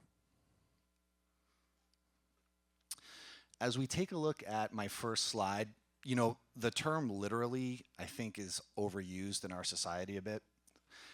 However, I think it is appropriate in this context. If you take a look at our growth going 6 years back, where we had roughly, back then, ESL, we had 300 students in our district just 6 years ago. And now as you take a look all the way to the bar on the right, currently we are over 1,300, and literally we will be off the chart by the end of the year. And my prediction if our rate of students enrolling, I predict that we will be at 1,500 by June. Perhaps you've heard me talk about this before, but between the time frame of July 1st to October 15th alone, 300 new L's registered for us. By now, we're over 400. And as Bill Hogan has said, that's a school. We've had a school come to us. And with it, we feel like I do want to reiterate that we think this is a great thing. And Albany has had a wonderful reputation as a welcoming city, right from the mayor's office through our school buildings. And so that's something we're really proud of. However, we need to really be strategic and think about how we're going to plan for our students. Some dynamics, you've heard me talk about CR Part 154, which is the new governing law that took place, I believe, in the fall of 2015. And all schools across the state now have to make sure that they have ENL programming with the corresponding 5 levels. And briefly, just to give you some context, okay, so what does that mean? When a kid or a family walks through our Harriet Gibbon doors, what does that really look like? So a family comes, oftentimes it's a representative of USCRI, which is the United States Committee on Refugee and Immigrant Resettlement. And they're a federal group that has a local branch here in Albany. And Albany is a federal relocation city. So that means that the federal government decides what geopolitical region of the world people are going to be identified to come to Albany. And secondly, the number of folks that are going to actually come and settle here in Albany. So we have 5 different levels. There used to be 4. I would like to note, so this goes K through 12. There are some talks with the state that they may eventually start mandating pre-K ENL services. That is not currently happening right now, but they are starting to talk about that with some of the pilot groups that I've been asked to sit on. I have talked with Melissa, and by her estimates, we have 100 students that would qualify for services in pre-K. So I do not include those 100 students in my projection of 1,300, so that would be an additional group of students. So a family walks through our doors, or typically what happens is a volunteer from USCRI comes with a packet as folks are making their way to Albany. And they register with the typical registration work. Part of that is the HLQ, Home Language Questionnaire. Again, the state has just revamped their latest one. And on that, any legal guardian or parent that indicates that there's a language other than English spoken at home, so not necessarily by the child, but just another language other than English spoken at home, that triggers my department. And about 2 years ago, we moved my department from Academy Park to Central Registration to try and help support the families. And I think that's really been a great thing, literally in terms of supporting the families, but also seeing how we can get better at servicing them. And from there, we have a certified intake ENL coordinator who's a certified ENL teacher. She's phenomenal. She's bilingual. And she does an informal assessment and then also a formal assessment based on reading, writing, speaking, and listening to ascertain if the student would qualify for services. Now this in and of itself takes anywhere from 1 to 3 hours based on the level of proficiency that the child may have. Obviously, if it's a student that might be a SIFE student, and I'm going to talk about a little bit, that's a student with interrupted formal education, it's going to be pretty clear within the first 10 or 15 minutes that that child doesn't have any English fluency, and they're going to be into our program. But sometimes we have students that have more of an intermediate feel, and so you have to really progress through the whole 2 to 3 hour assessment for that to take place. So getting back to my original comment of a wave of 300 to 400 students from July 1st with one intake coordinator. So we are slowly trying to find out how we can expedite that service for our students. And then just to follow up with the cycle, so then there is no like destination like special ed. There's no destination, right? It's a service, much like special ed. So, so every spring our students are measured with the NYSA SLAT test, and we use that data to provide programming moving forward. Some other quick points for CR 154. English language learners may only receive services within 2 contiguous grades. So that's a big driving factor in why we hired as many E&L teachers as we have over the past 12 months for us. Very interesting second bullet. It doesn't really focus on the child schedule, but the teacher, the E&L teacher schedule, a minimum of 50% of the adult E&L teacher schedule must be pushed in supporting the core work. Right now, we have signed a 5-year waiver that the state has enacted for school districts in New York State. We're in the 2nd year of that waiver. For bilingual programs, for any language with 20 or more speakers across the grade level, spoken by 5% or more of New York State's general population, districts must provide a bilingual program. And I briefly talked about students with interrupted or inconsistent formal education. I just want to say that also right around July 1st, we had seen many of our students from Southeast Asia or Myanmar. Almost to the day on July 1st, that switched over, and now we're seeing the majority of our students come from the Middle East by way of Afghanistan, Iraq, and Syria, certainly. So what I have is a 2-year phase-in proposal, trying to think a little bit long-term for us moving forward. And for 17-18, I'm proposing that we use space at North Albany for phase 1 of a newcomer program that would entail 7 new full-time employees with 10 transferred employees, both of E&L and content area specialists that are already existing employees for us moving forward. This is really important, and I want to, first, I think that you guys have heard me present in the past, and obviously instructionally, from a moral obligation, this is absolutely the right path towards programming. However, I hear, even though Bill's not here, he's sitting here on my shoulder. From an economic standpoint, it really is a scale of economy using CR Part 154 regulations to our advantage, because the one thing that CR Part 154 doesn't have, that is a class size cap for appropriately grouped students, right?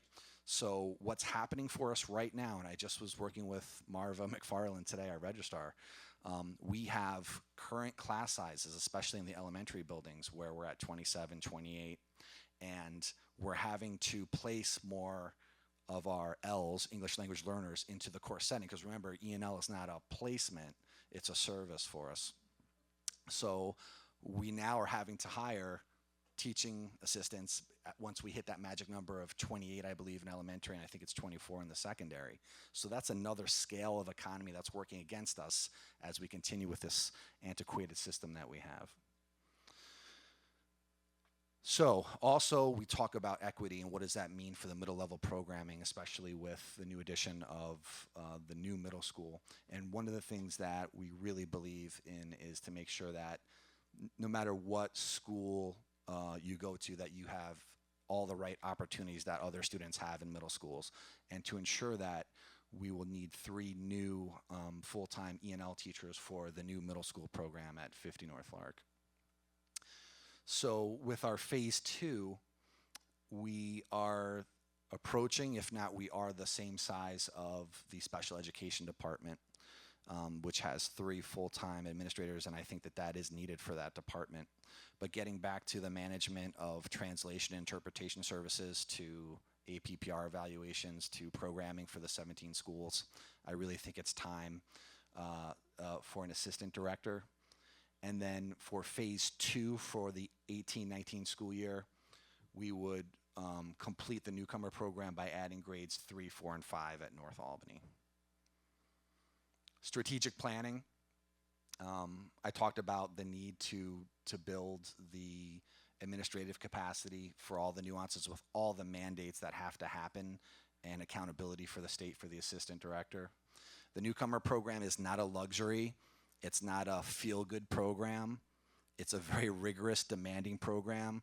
When I heard you guys talk about some of your personal mission statements for the work this year, I couldn't help but think about the work that would be taking place in our newcomer program in meeting the needs of some of our most marginalized families and students, both in terms of academic diagnostics and support, but also the social emotional trauma that we are seeing, especially with our students coming to us from Syria and the Middle East, that are more intense by nature, and we really need to change our system to meet their needs better. We've talked about the cost of not doing newcomer. Now the scale has tipped where not doing newcomer is actually, and I've run the numbers, I know I'm short on time, but it would actually cost us more money based on the system that we use right now because of that 2 contiguous grade level. I'm gonna have to keep throwing E&L teachers at those cores based on the model that we have right now, in addition to the teaching assistants as we tip that threshold for class size.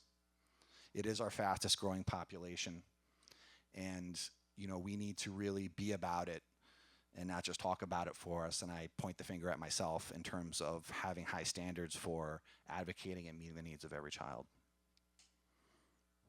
Thank you.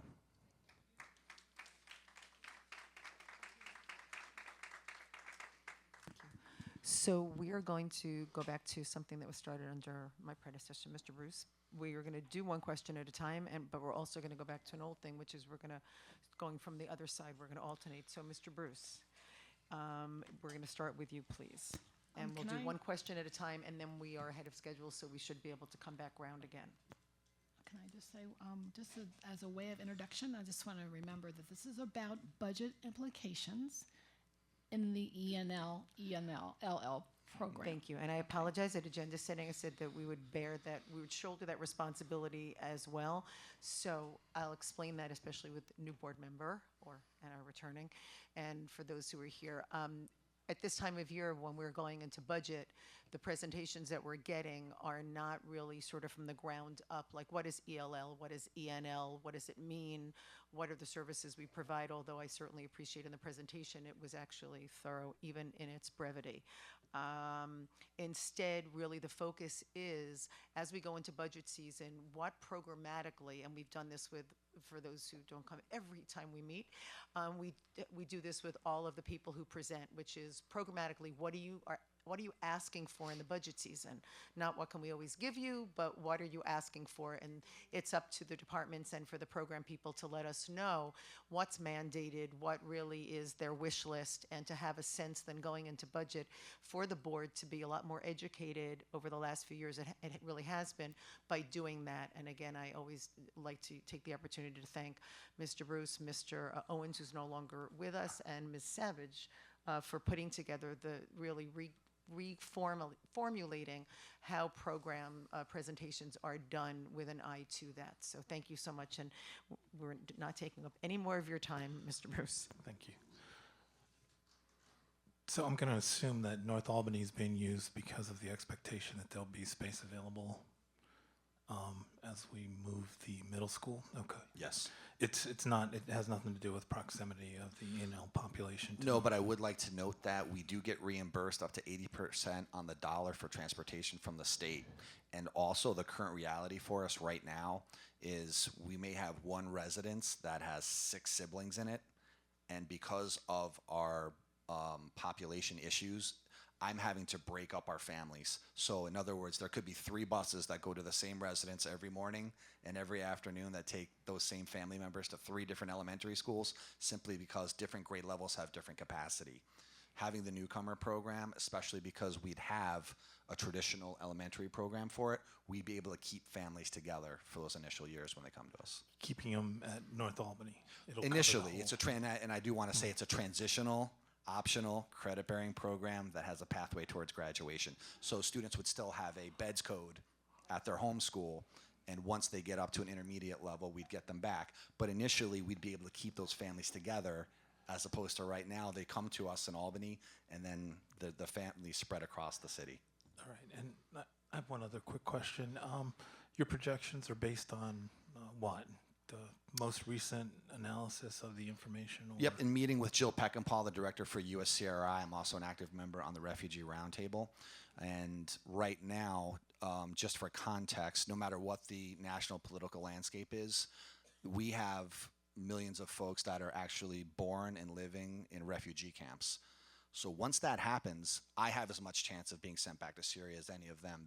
So that the train has already started, so to speak. And so actually, by my estimates, we actually are having more folks come to us. And so the projection for the next 3 to 5 years is that that bar graph is going to continue to go up. Thank you. So I don't mean to short circuit us. I want to keep us to one question. And we're going to go to Ms. Lang now, and then we'll come to the officers after. In your budget projections, are you currently seeking grants? I know that we did last year in this funding. We used Title III money for supplemental purposes for some materials and some services.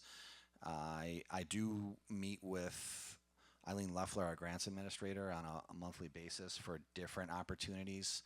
As you know, we did not get the BRIA grant last year. That actually might have been a blessing in disguise for us, because we actually realized that we had more internal capacity with more flexibility for programming than we had originally realized. But yes, we're continually looking at grants to help support programming for us. Ms. Roach.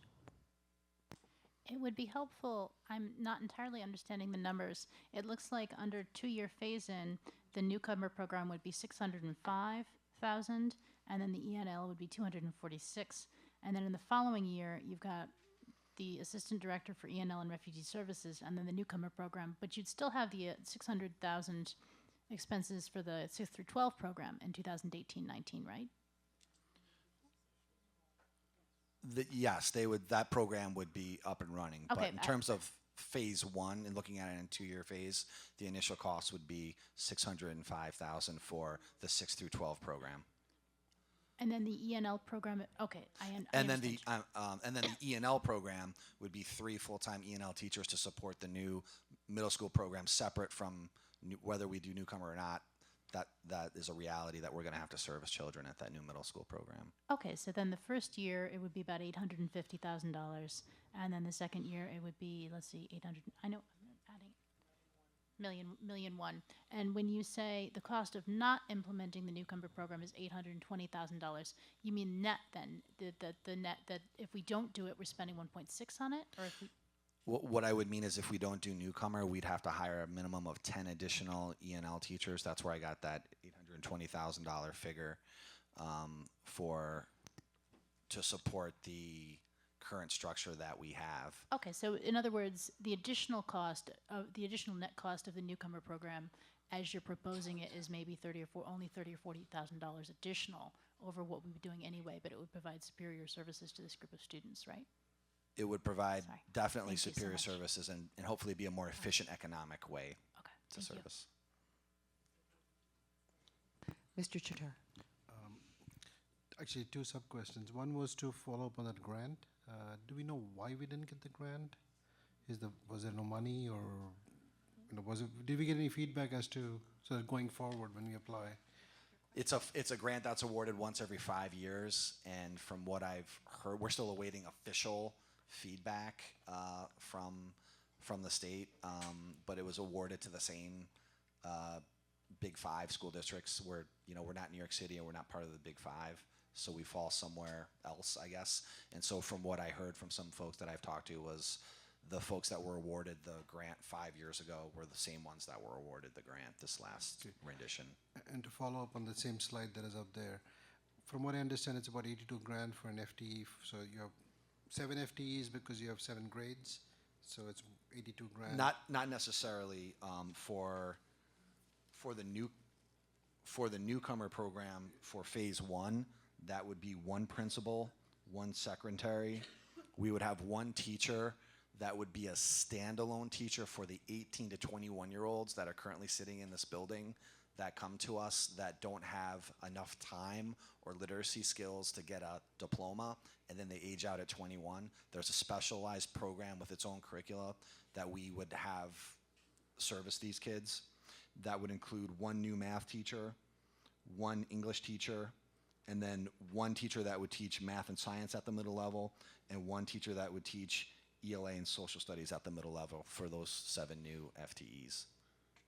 Okay, thanks. And then the rest would be transfers. Ms. Smith. So thank you very much. I just want to ask about non-instructional services for the newcomer program, are, would the, say for instance, the social workers at North Albany support the students who are in the newcomer It's a program? great question. We've got two outstanding staff members. Arasto Nova, who is my bilingual social worker for my department, he would be housed at the newcomer school, and his primary charge would be servicing our newcomers. And the second staff person that we already have hired is Lily Tu, who's quadlingual and has a social working degree, and she would be the homeschool coordinator helping support that program. We already have those folks. Ms. Savage. Limiting myself to only one question is so difficult. The E&L program at 50 North Lark, 3 FTEs, can you help me understand how that compares in terms of equity to Myers and Hackett? Are you saying that we already have 3 FTEs at Myers and Hackett, and so we're making an equal number? And is that equitable in terms of the distribution of students who need the services? They split relatively uniformly between the 3 schools? Yes and yes. And the other nuance to that is what is not equitable right now is we have different levels of what we call sheltered programming.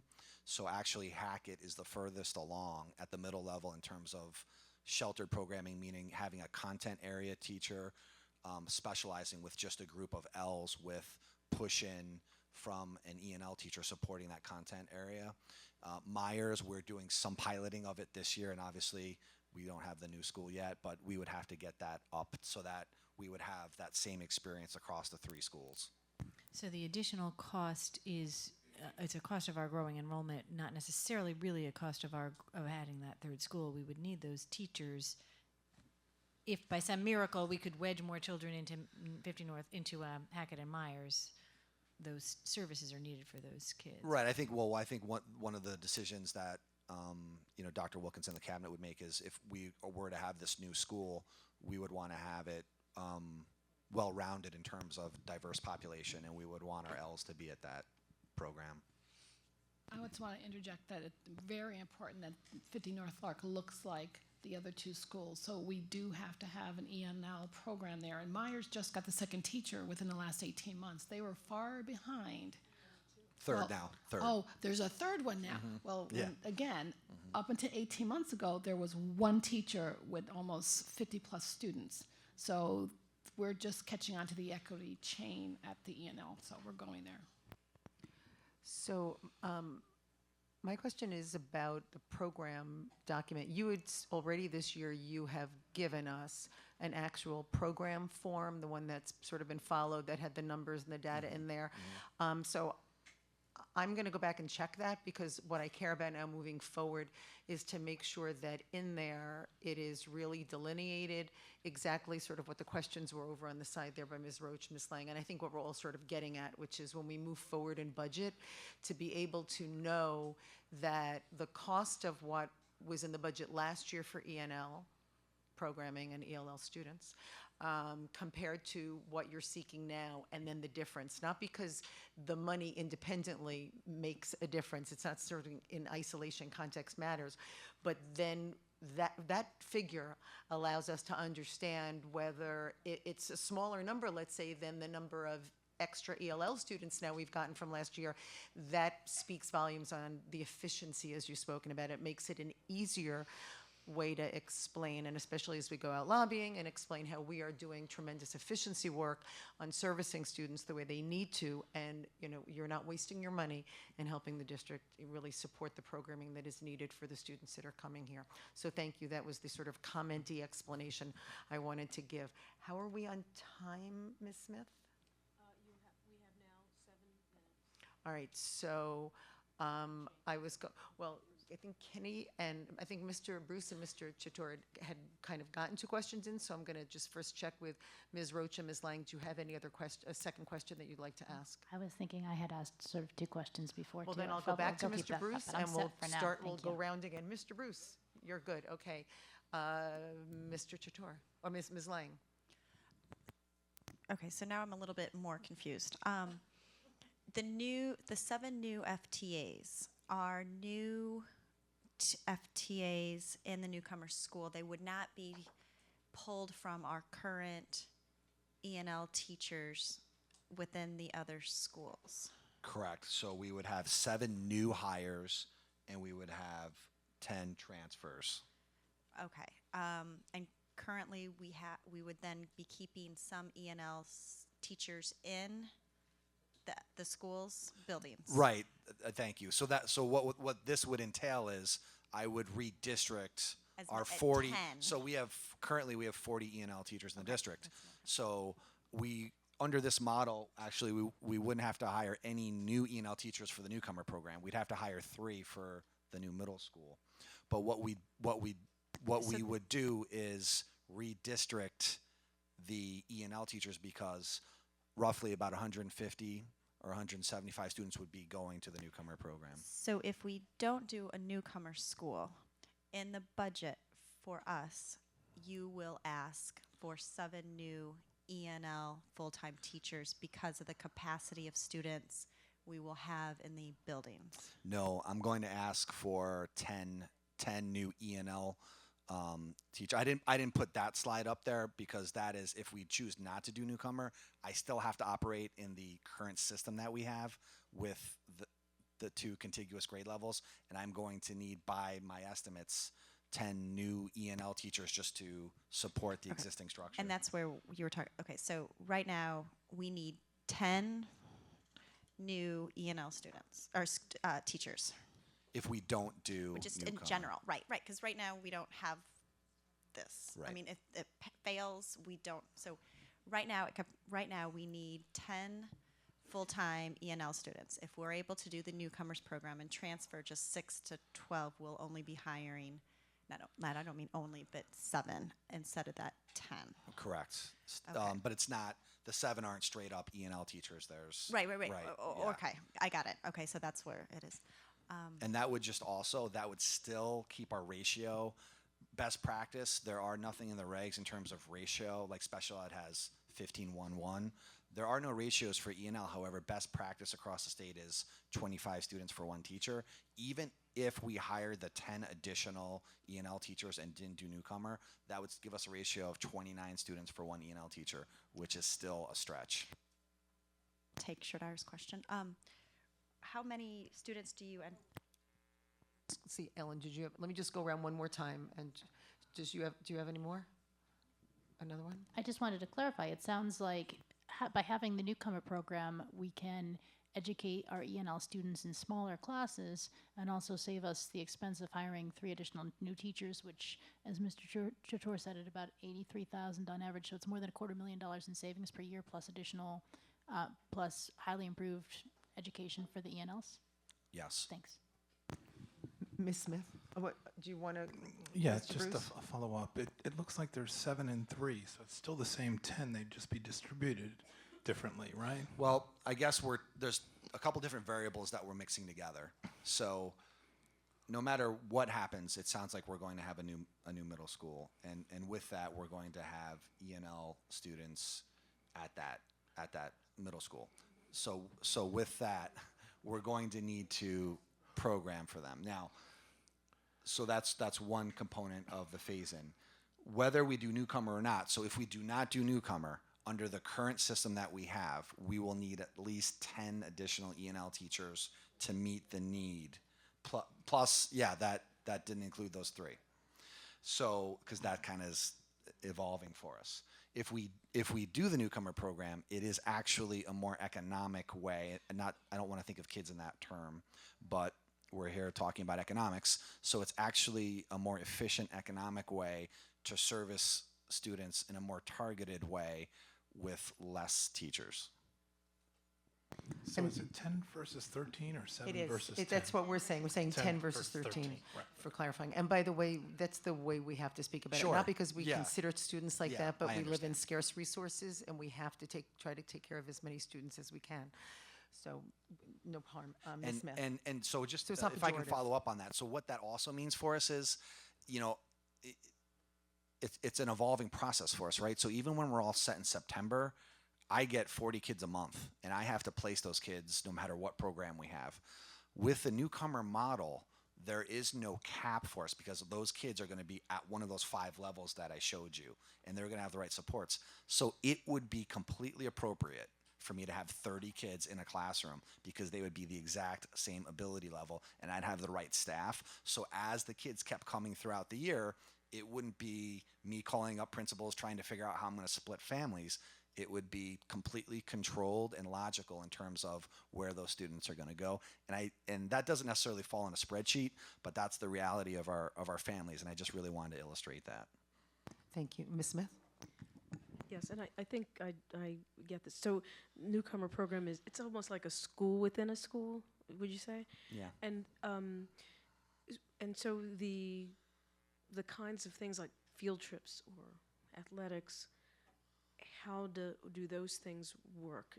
It's going to be for that program. Right, and the good news is we did it all last summer. And you did it all last summer. We had all the kinks worked out last summer, and we had a culminating trip, as you know, to Ellis Island, and it was pretty amazing for us. Okay, so I just wanted to confirm. Right, and the other thing that I also want to say is, while we're going to be creating this newcomer program, it's also going to free up about 150 to 175 seats for other students for us. I know that that's not the reason why we would do newcomer, but that would absolutely help solve some other problems for us in the district. Ms. Savage?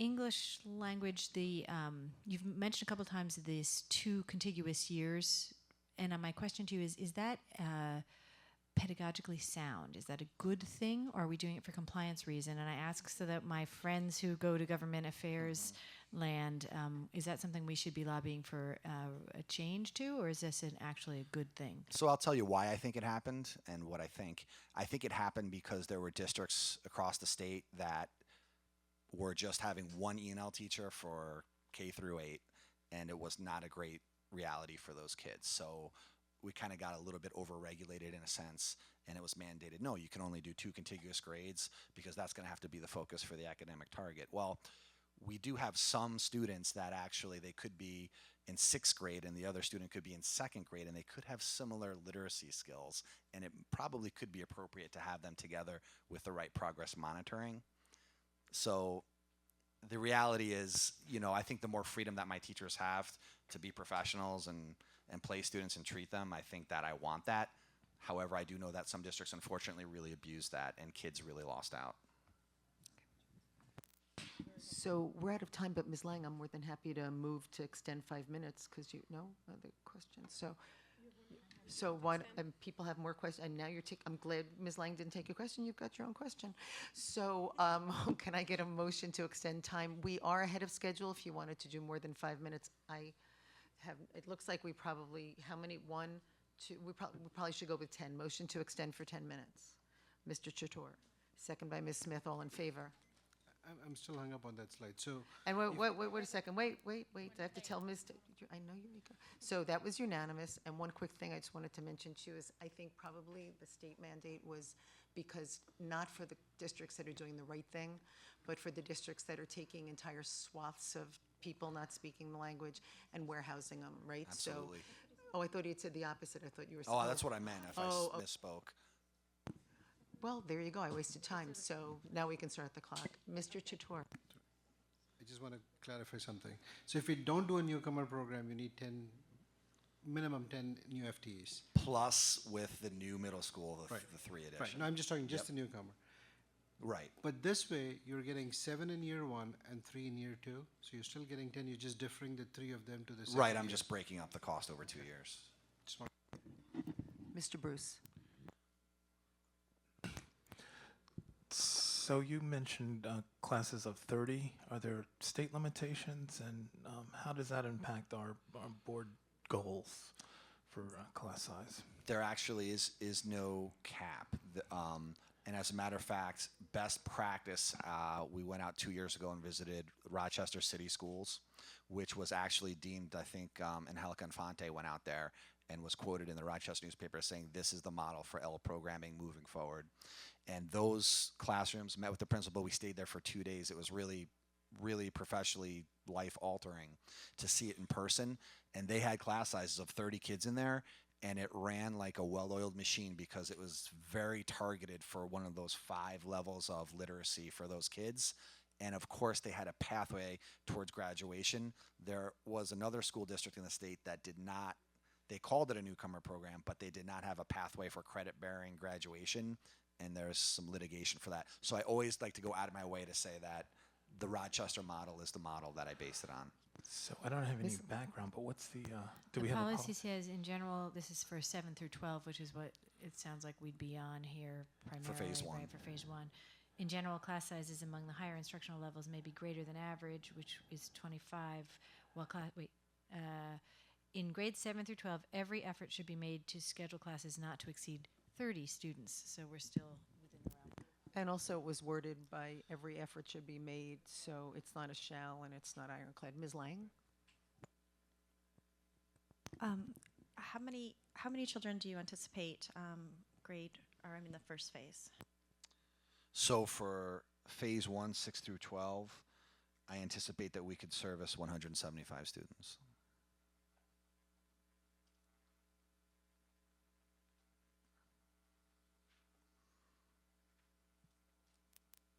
I was going to say we still have, we have 7 minutes and 42 seconds. Ms. Savage? I don't see pre-K through 2 up there. What's the long-term plan for the next for those kids? Actually, current hot off the press research since our visit 2 years ago to Rochester, and I actually talked with Ms. Wilson Turner about this, and one of the things that was best practice several years ago for ELS was we want to get them in a specialized program no matter how young they are. However, current research now states that actually we need to have them exposed to the core classroom experience as much as possible. Now, obviously they need the right differentiated supports, social, emotionally, as well as academically, with the right progress monitoring with interventions. But those kiddos need to be in the core experience.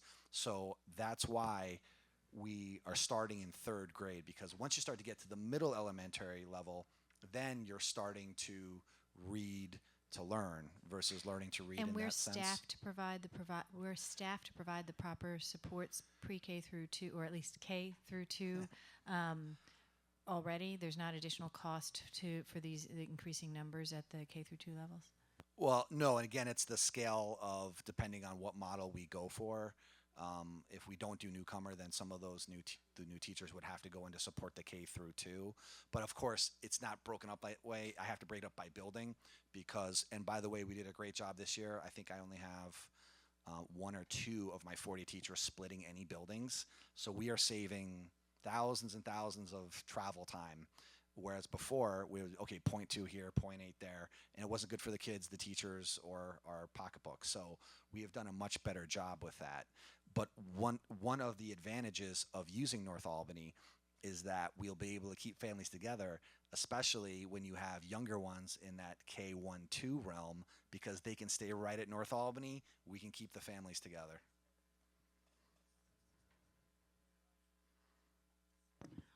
Well, nobody has any other questions? Thank you, Mr. Giglio. No, Mr. Bruce? You mentioned that pre-K may be required. So it's not required for regular students, right? But it will be required for E&L? Well, I've been asked to join a state pilot where they're starting to get feedback from the field as to what is our recommendation for best practice for early intervention for ELS. So we haven't even met yet as a group, but that's kind of the goal, is to determine. So I have a sense that the state might be heading. I'm not saying it's happening this year or even next year, but I have a sense that it's coming down the road. So is it, what you're saying is it would be compulsory that we provide it? I think, well, I don't know.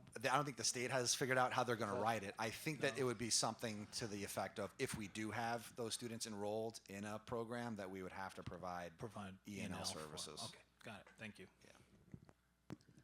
Okay, thank you, Mr. Giglio. Thank you.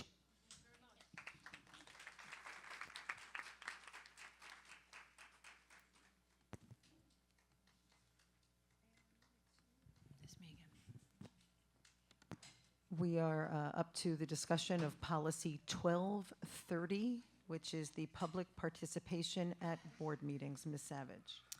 So we are bringing this back to the board. We brought this to you in September, and some suggestions were made by Dr. Brandon as well as by people still currently on the board, and we accommodated Almost all, I can't say all, but almost all of the recommendations that were made on the board floor in this second crack at revising 1230. 1230 is a very important policy because it's the policy that governs public comment at board meetings. And at the beginning of this last calendar year, we had some questions about what the purpose of public comment was, and we wanted this policy to be more explicit that the purpose of public comment is to influence the actions of the board, not necessarily to ask questions and get responses, and that there are other mechanisms for doing that. So we also wanted this policy to more accurately reflect what we actually do. For example, in the currently adopted 1230, people are supposed to tell you the topic that they're going to speak on, and they're supposed to be asked to speak only first if they're on the topic that's on the agenda. So if there are questions, I'm happy to talk through why we made changes and what way we made changes, but we did have a fairly lengthy conversation about this in September, and most of the changes were very specifically in reaction to people's comments from then.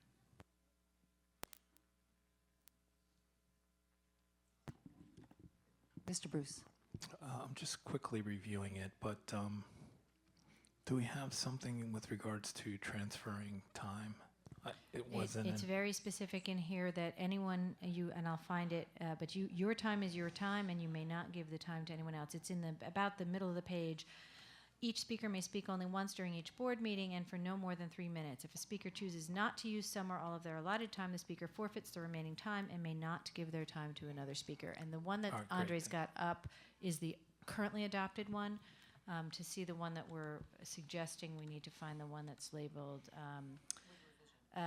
with revisions, yeah.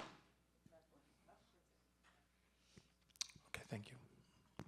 So I just wanted to thank you and the policy committee again for the work that you did in revising this, and I think it's an excellent policy, and I know that we're balancing a number of concepts, a number of important things, so I just wanted to again thank you for the work that you guys have done on the committee.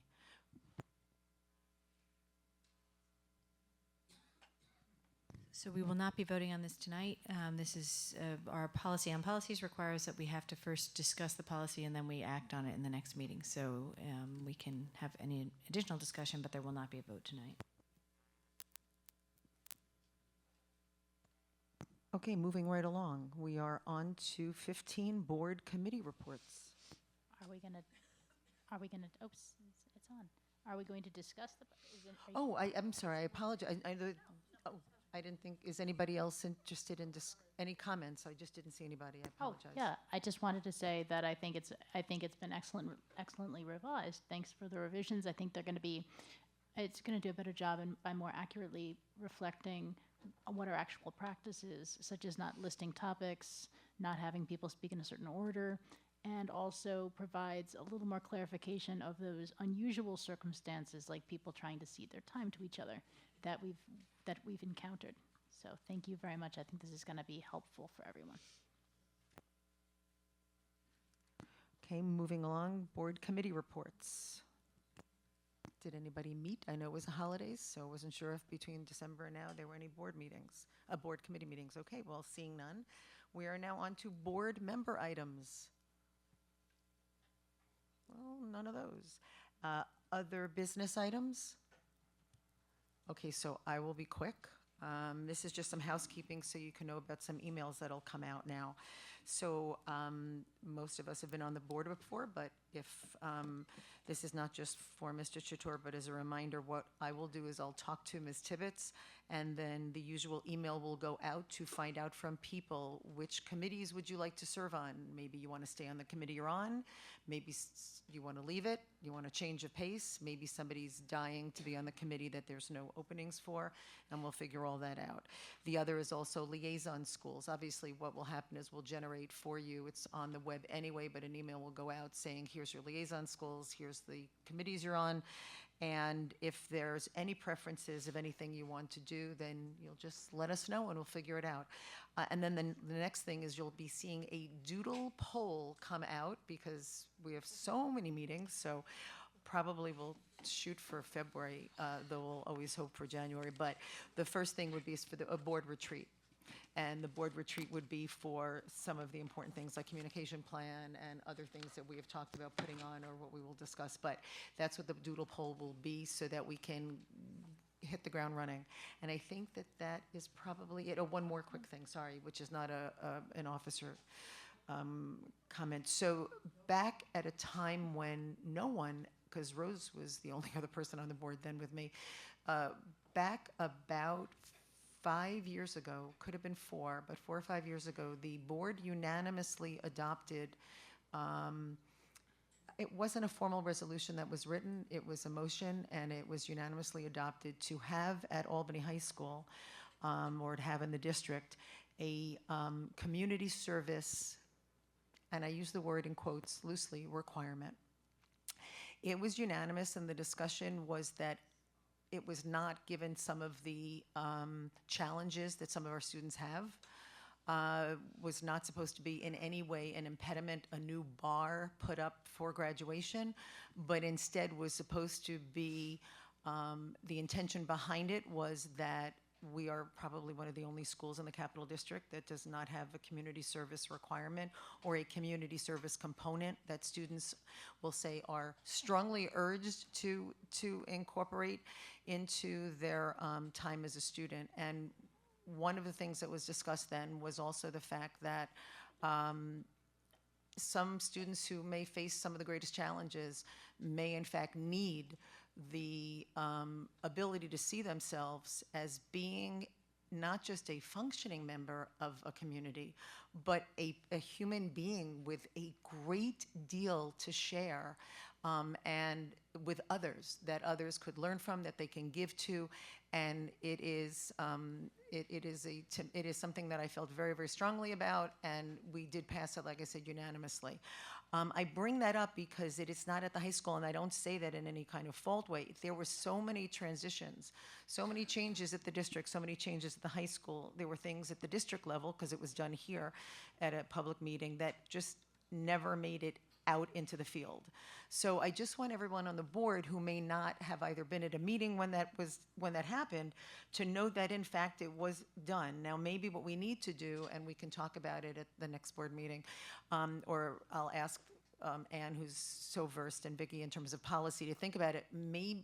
I'm not suggesting that we make it into a policy. My concern is there's a lot of non-mandatory kinds of ways of instituting that we'd like to see, but I bring it up because I've mentioned it to our staff at maybe in December, and there was not a recollection, and Ms. McKinnon wasn't even here at all. It was many years ago.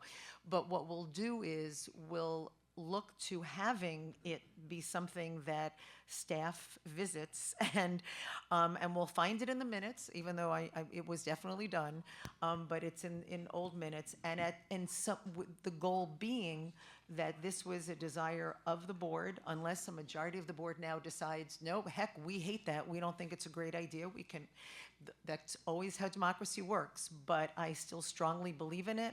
And I think it's very, very important. And how it rolls out, it's the what versus the how, is really for staff to figure out. But I only realized a few months ago that it never kind of made it out from board action. Well, in the last 5 years, you've had 3 superintendents and 3 different principals. So, and in the process of that, we've also now have Albany High getting out of receivership. That is our goal for this year, and it will happen. So I don't see why we have to even look at the board minutes. I think it's a really great idea to think about community service, not just for the high school, but potentially looking at the 6 through 12, because it really is an important aspect to put back into our children to give. I think it's a great place to start from. So I think I look at Lori and Ms. McKenna, and we can talk to our principals about something in the future. I would love to be able to start something at the high school, maybe starting with the incoming freshman class and build upon it from year upon year, so it's a slow build, but giving back to the community as something that the district is leading the charge in our community is a great ideal for all of our kids. So. And thank you. Like I said, it's more of a just making sure, when I realized it wasn't out there, to let everyone here know it, and then go forth and do as you see fit to rolling it out in whatever way you think is most advantageous. Can I just add to that? Okay. Oh, sorry. I like this idea very much, and I certainly don't want to say how things can be done, but just wanted to throw out one thing.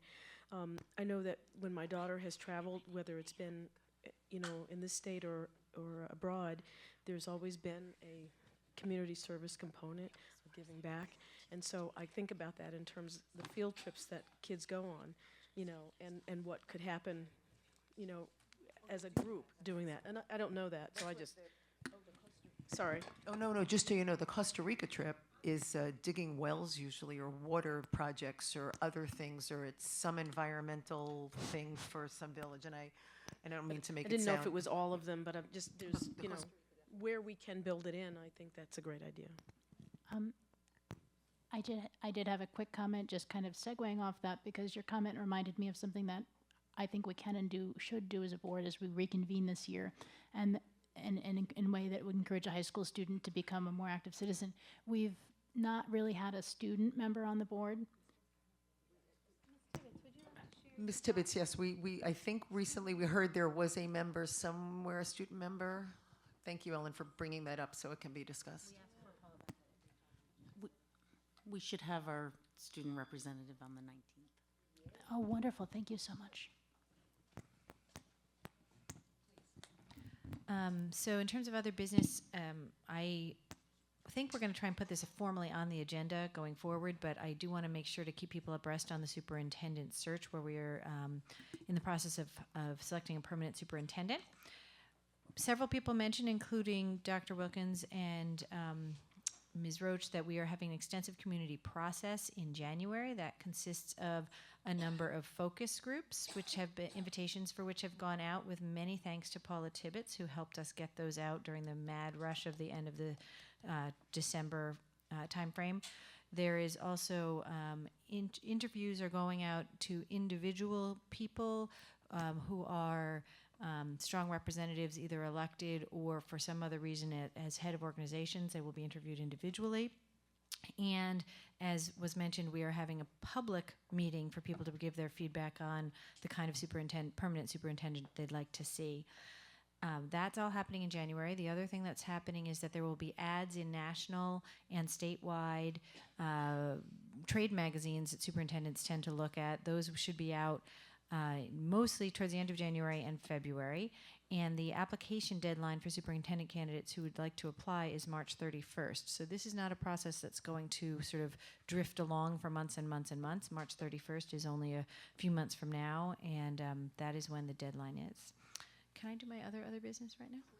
So my other business is that board goal number 1 requires us to set a calendar of events around governance for 2017 by the end of January, and I've done some thinking about that, and I've provided some draft information to Sue and Vicki to take a look at to start with, so that we could look at that going forward. But I hope to have that through them. We'll have an agenda setting meeting maybe next week, and we can talk about that and try and get that out, because while Sue referenced the need for a board retreat, it's not just a board retreat. The number of things we have committed to do in the next 12 months is very significant, and we need to be really thoughtful about the way we consolidate our efforts in meeting times, because but there's a lot.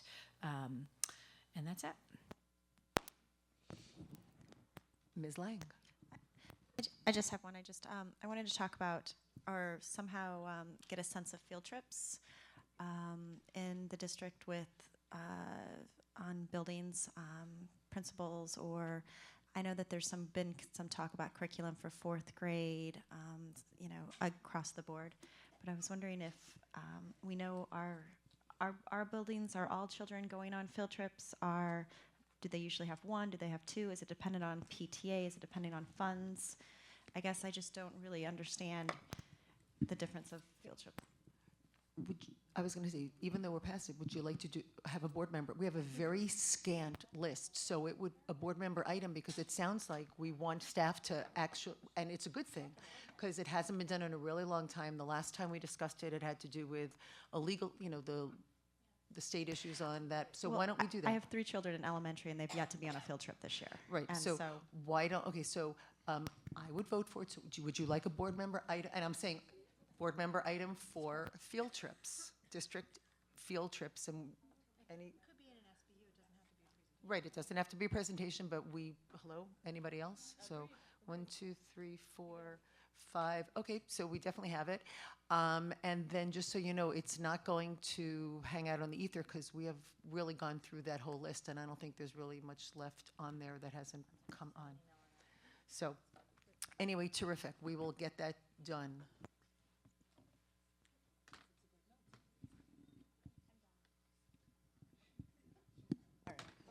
So it sounds like everybody, Mr. Chator. I mean, this information might already be there. I would like to see what are the after-school clubs available in all the schools. And what I mean by that is I would like a list of the programs. How many kids are enrolled?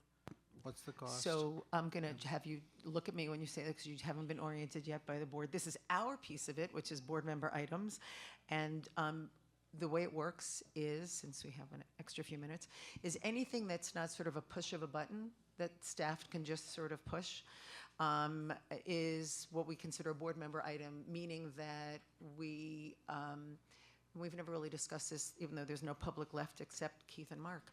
And that is that with board member items, they take staff time, and so we make sure that and it's done by all school boards around the state. Certainly, I don't know about anybody else, but I know from the New York State School Board Association, this is a best practice.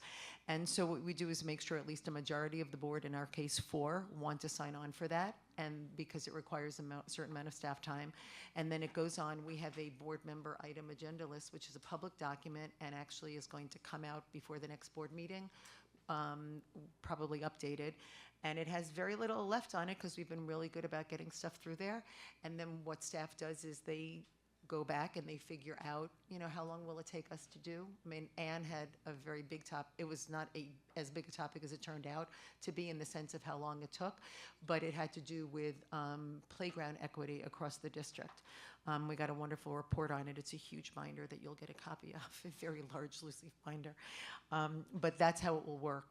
And there was a time when the board member item list was very long, but the board in the last couple of years has become very efficient, and district staff has become very efficient, and we've gotten through them. So everyone in favor of putting together information on programming and after school? And it's terrific. So we will put that on, and just so you know, this is hopefully this time, when we put it together, we will actually memorialize it almost like the playground equity, because when I joined the board, that was one of my first questions. And there are places where those things exist, but it wasn't in a coherent place. So it was hard to figure it out. And also it changes over time. And now that we're computerized, it should be something that then when things come and go, they can be replaced. I just had sorry, go, you go ahead. I just wanted to say it would be helpful for the after school if the staff person and or volunteer was part of who was doing the after school, so we could have a sense of, yeah, do you know what I mean? That kind of.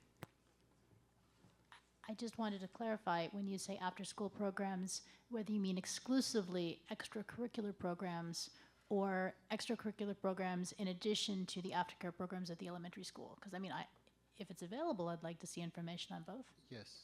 Thanks. I did assume it was both, and it's an important enough thing that, so we'll discuss it at agenda setting in terms of making sure that we understand where we are going forward, and Dr. Wilkins has questions she'll ask. I got a question.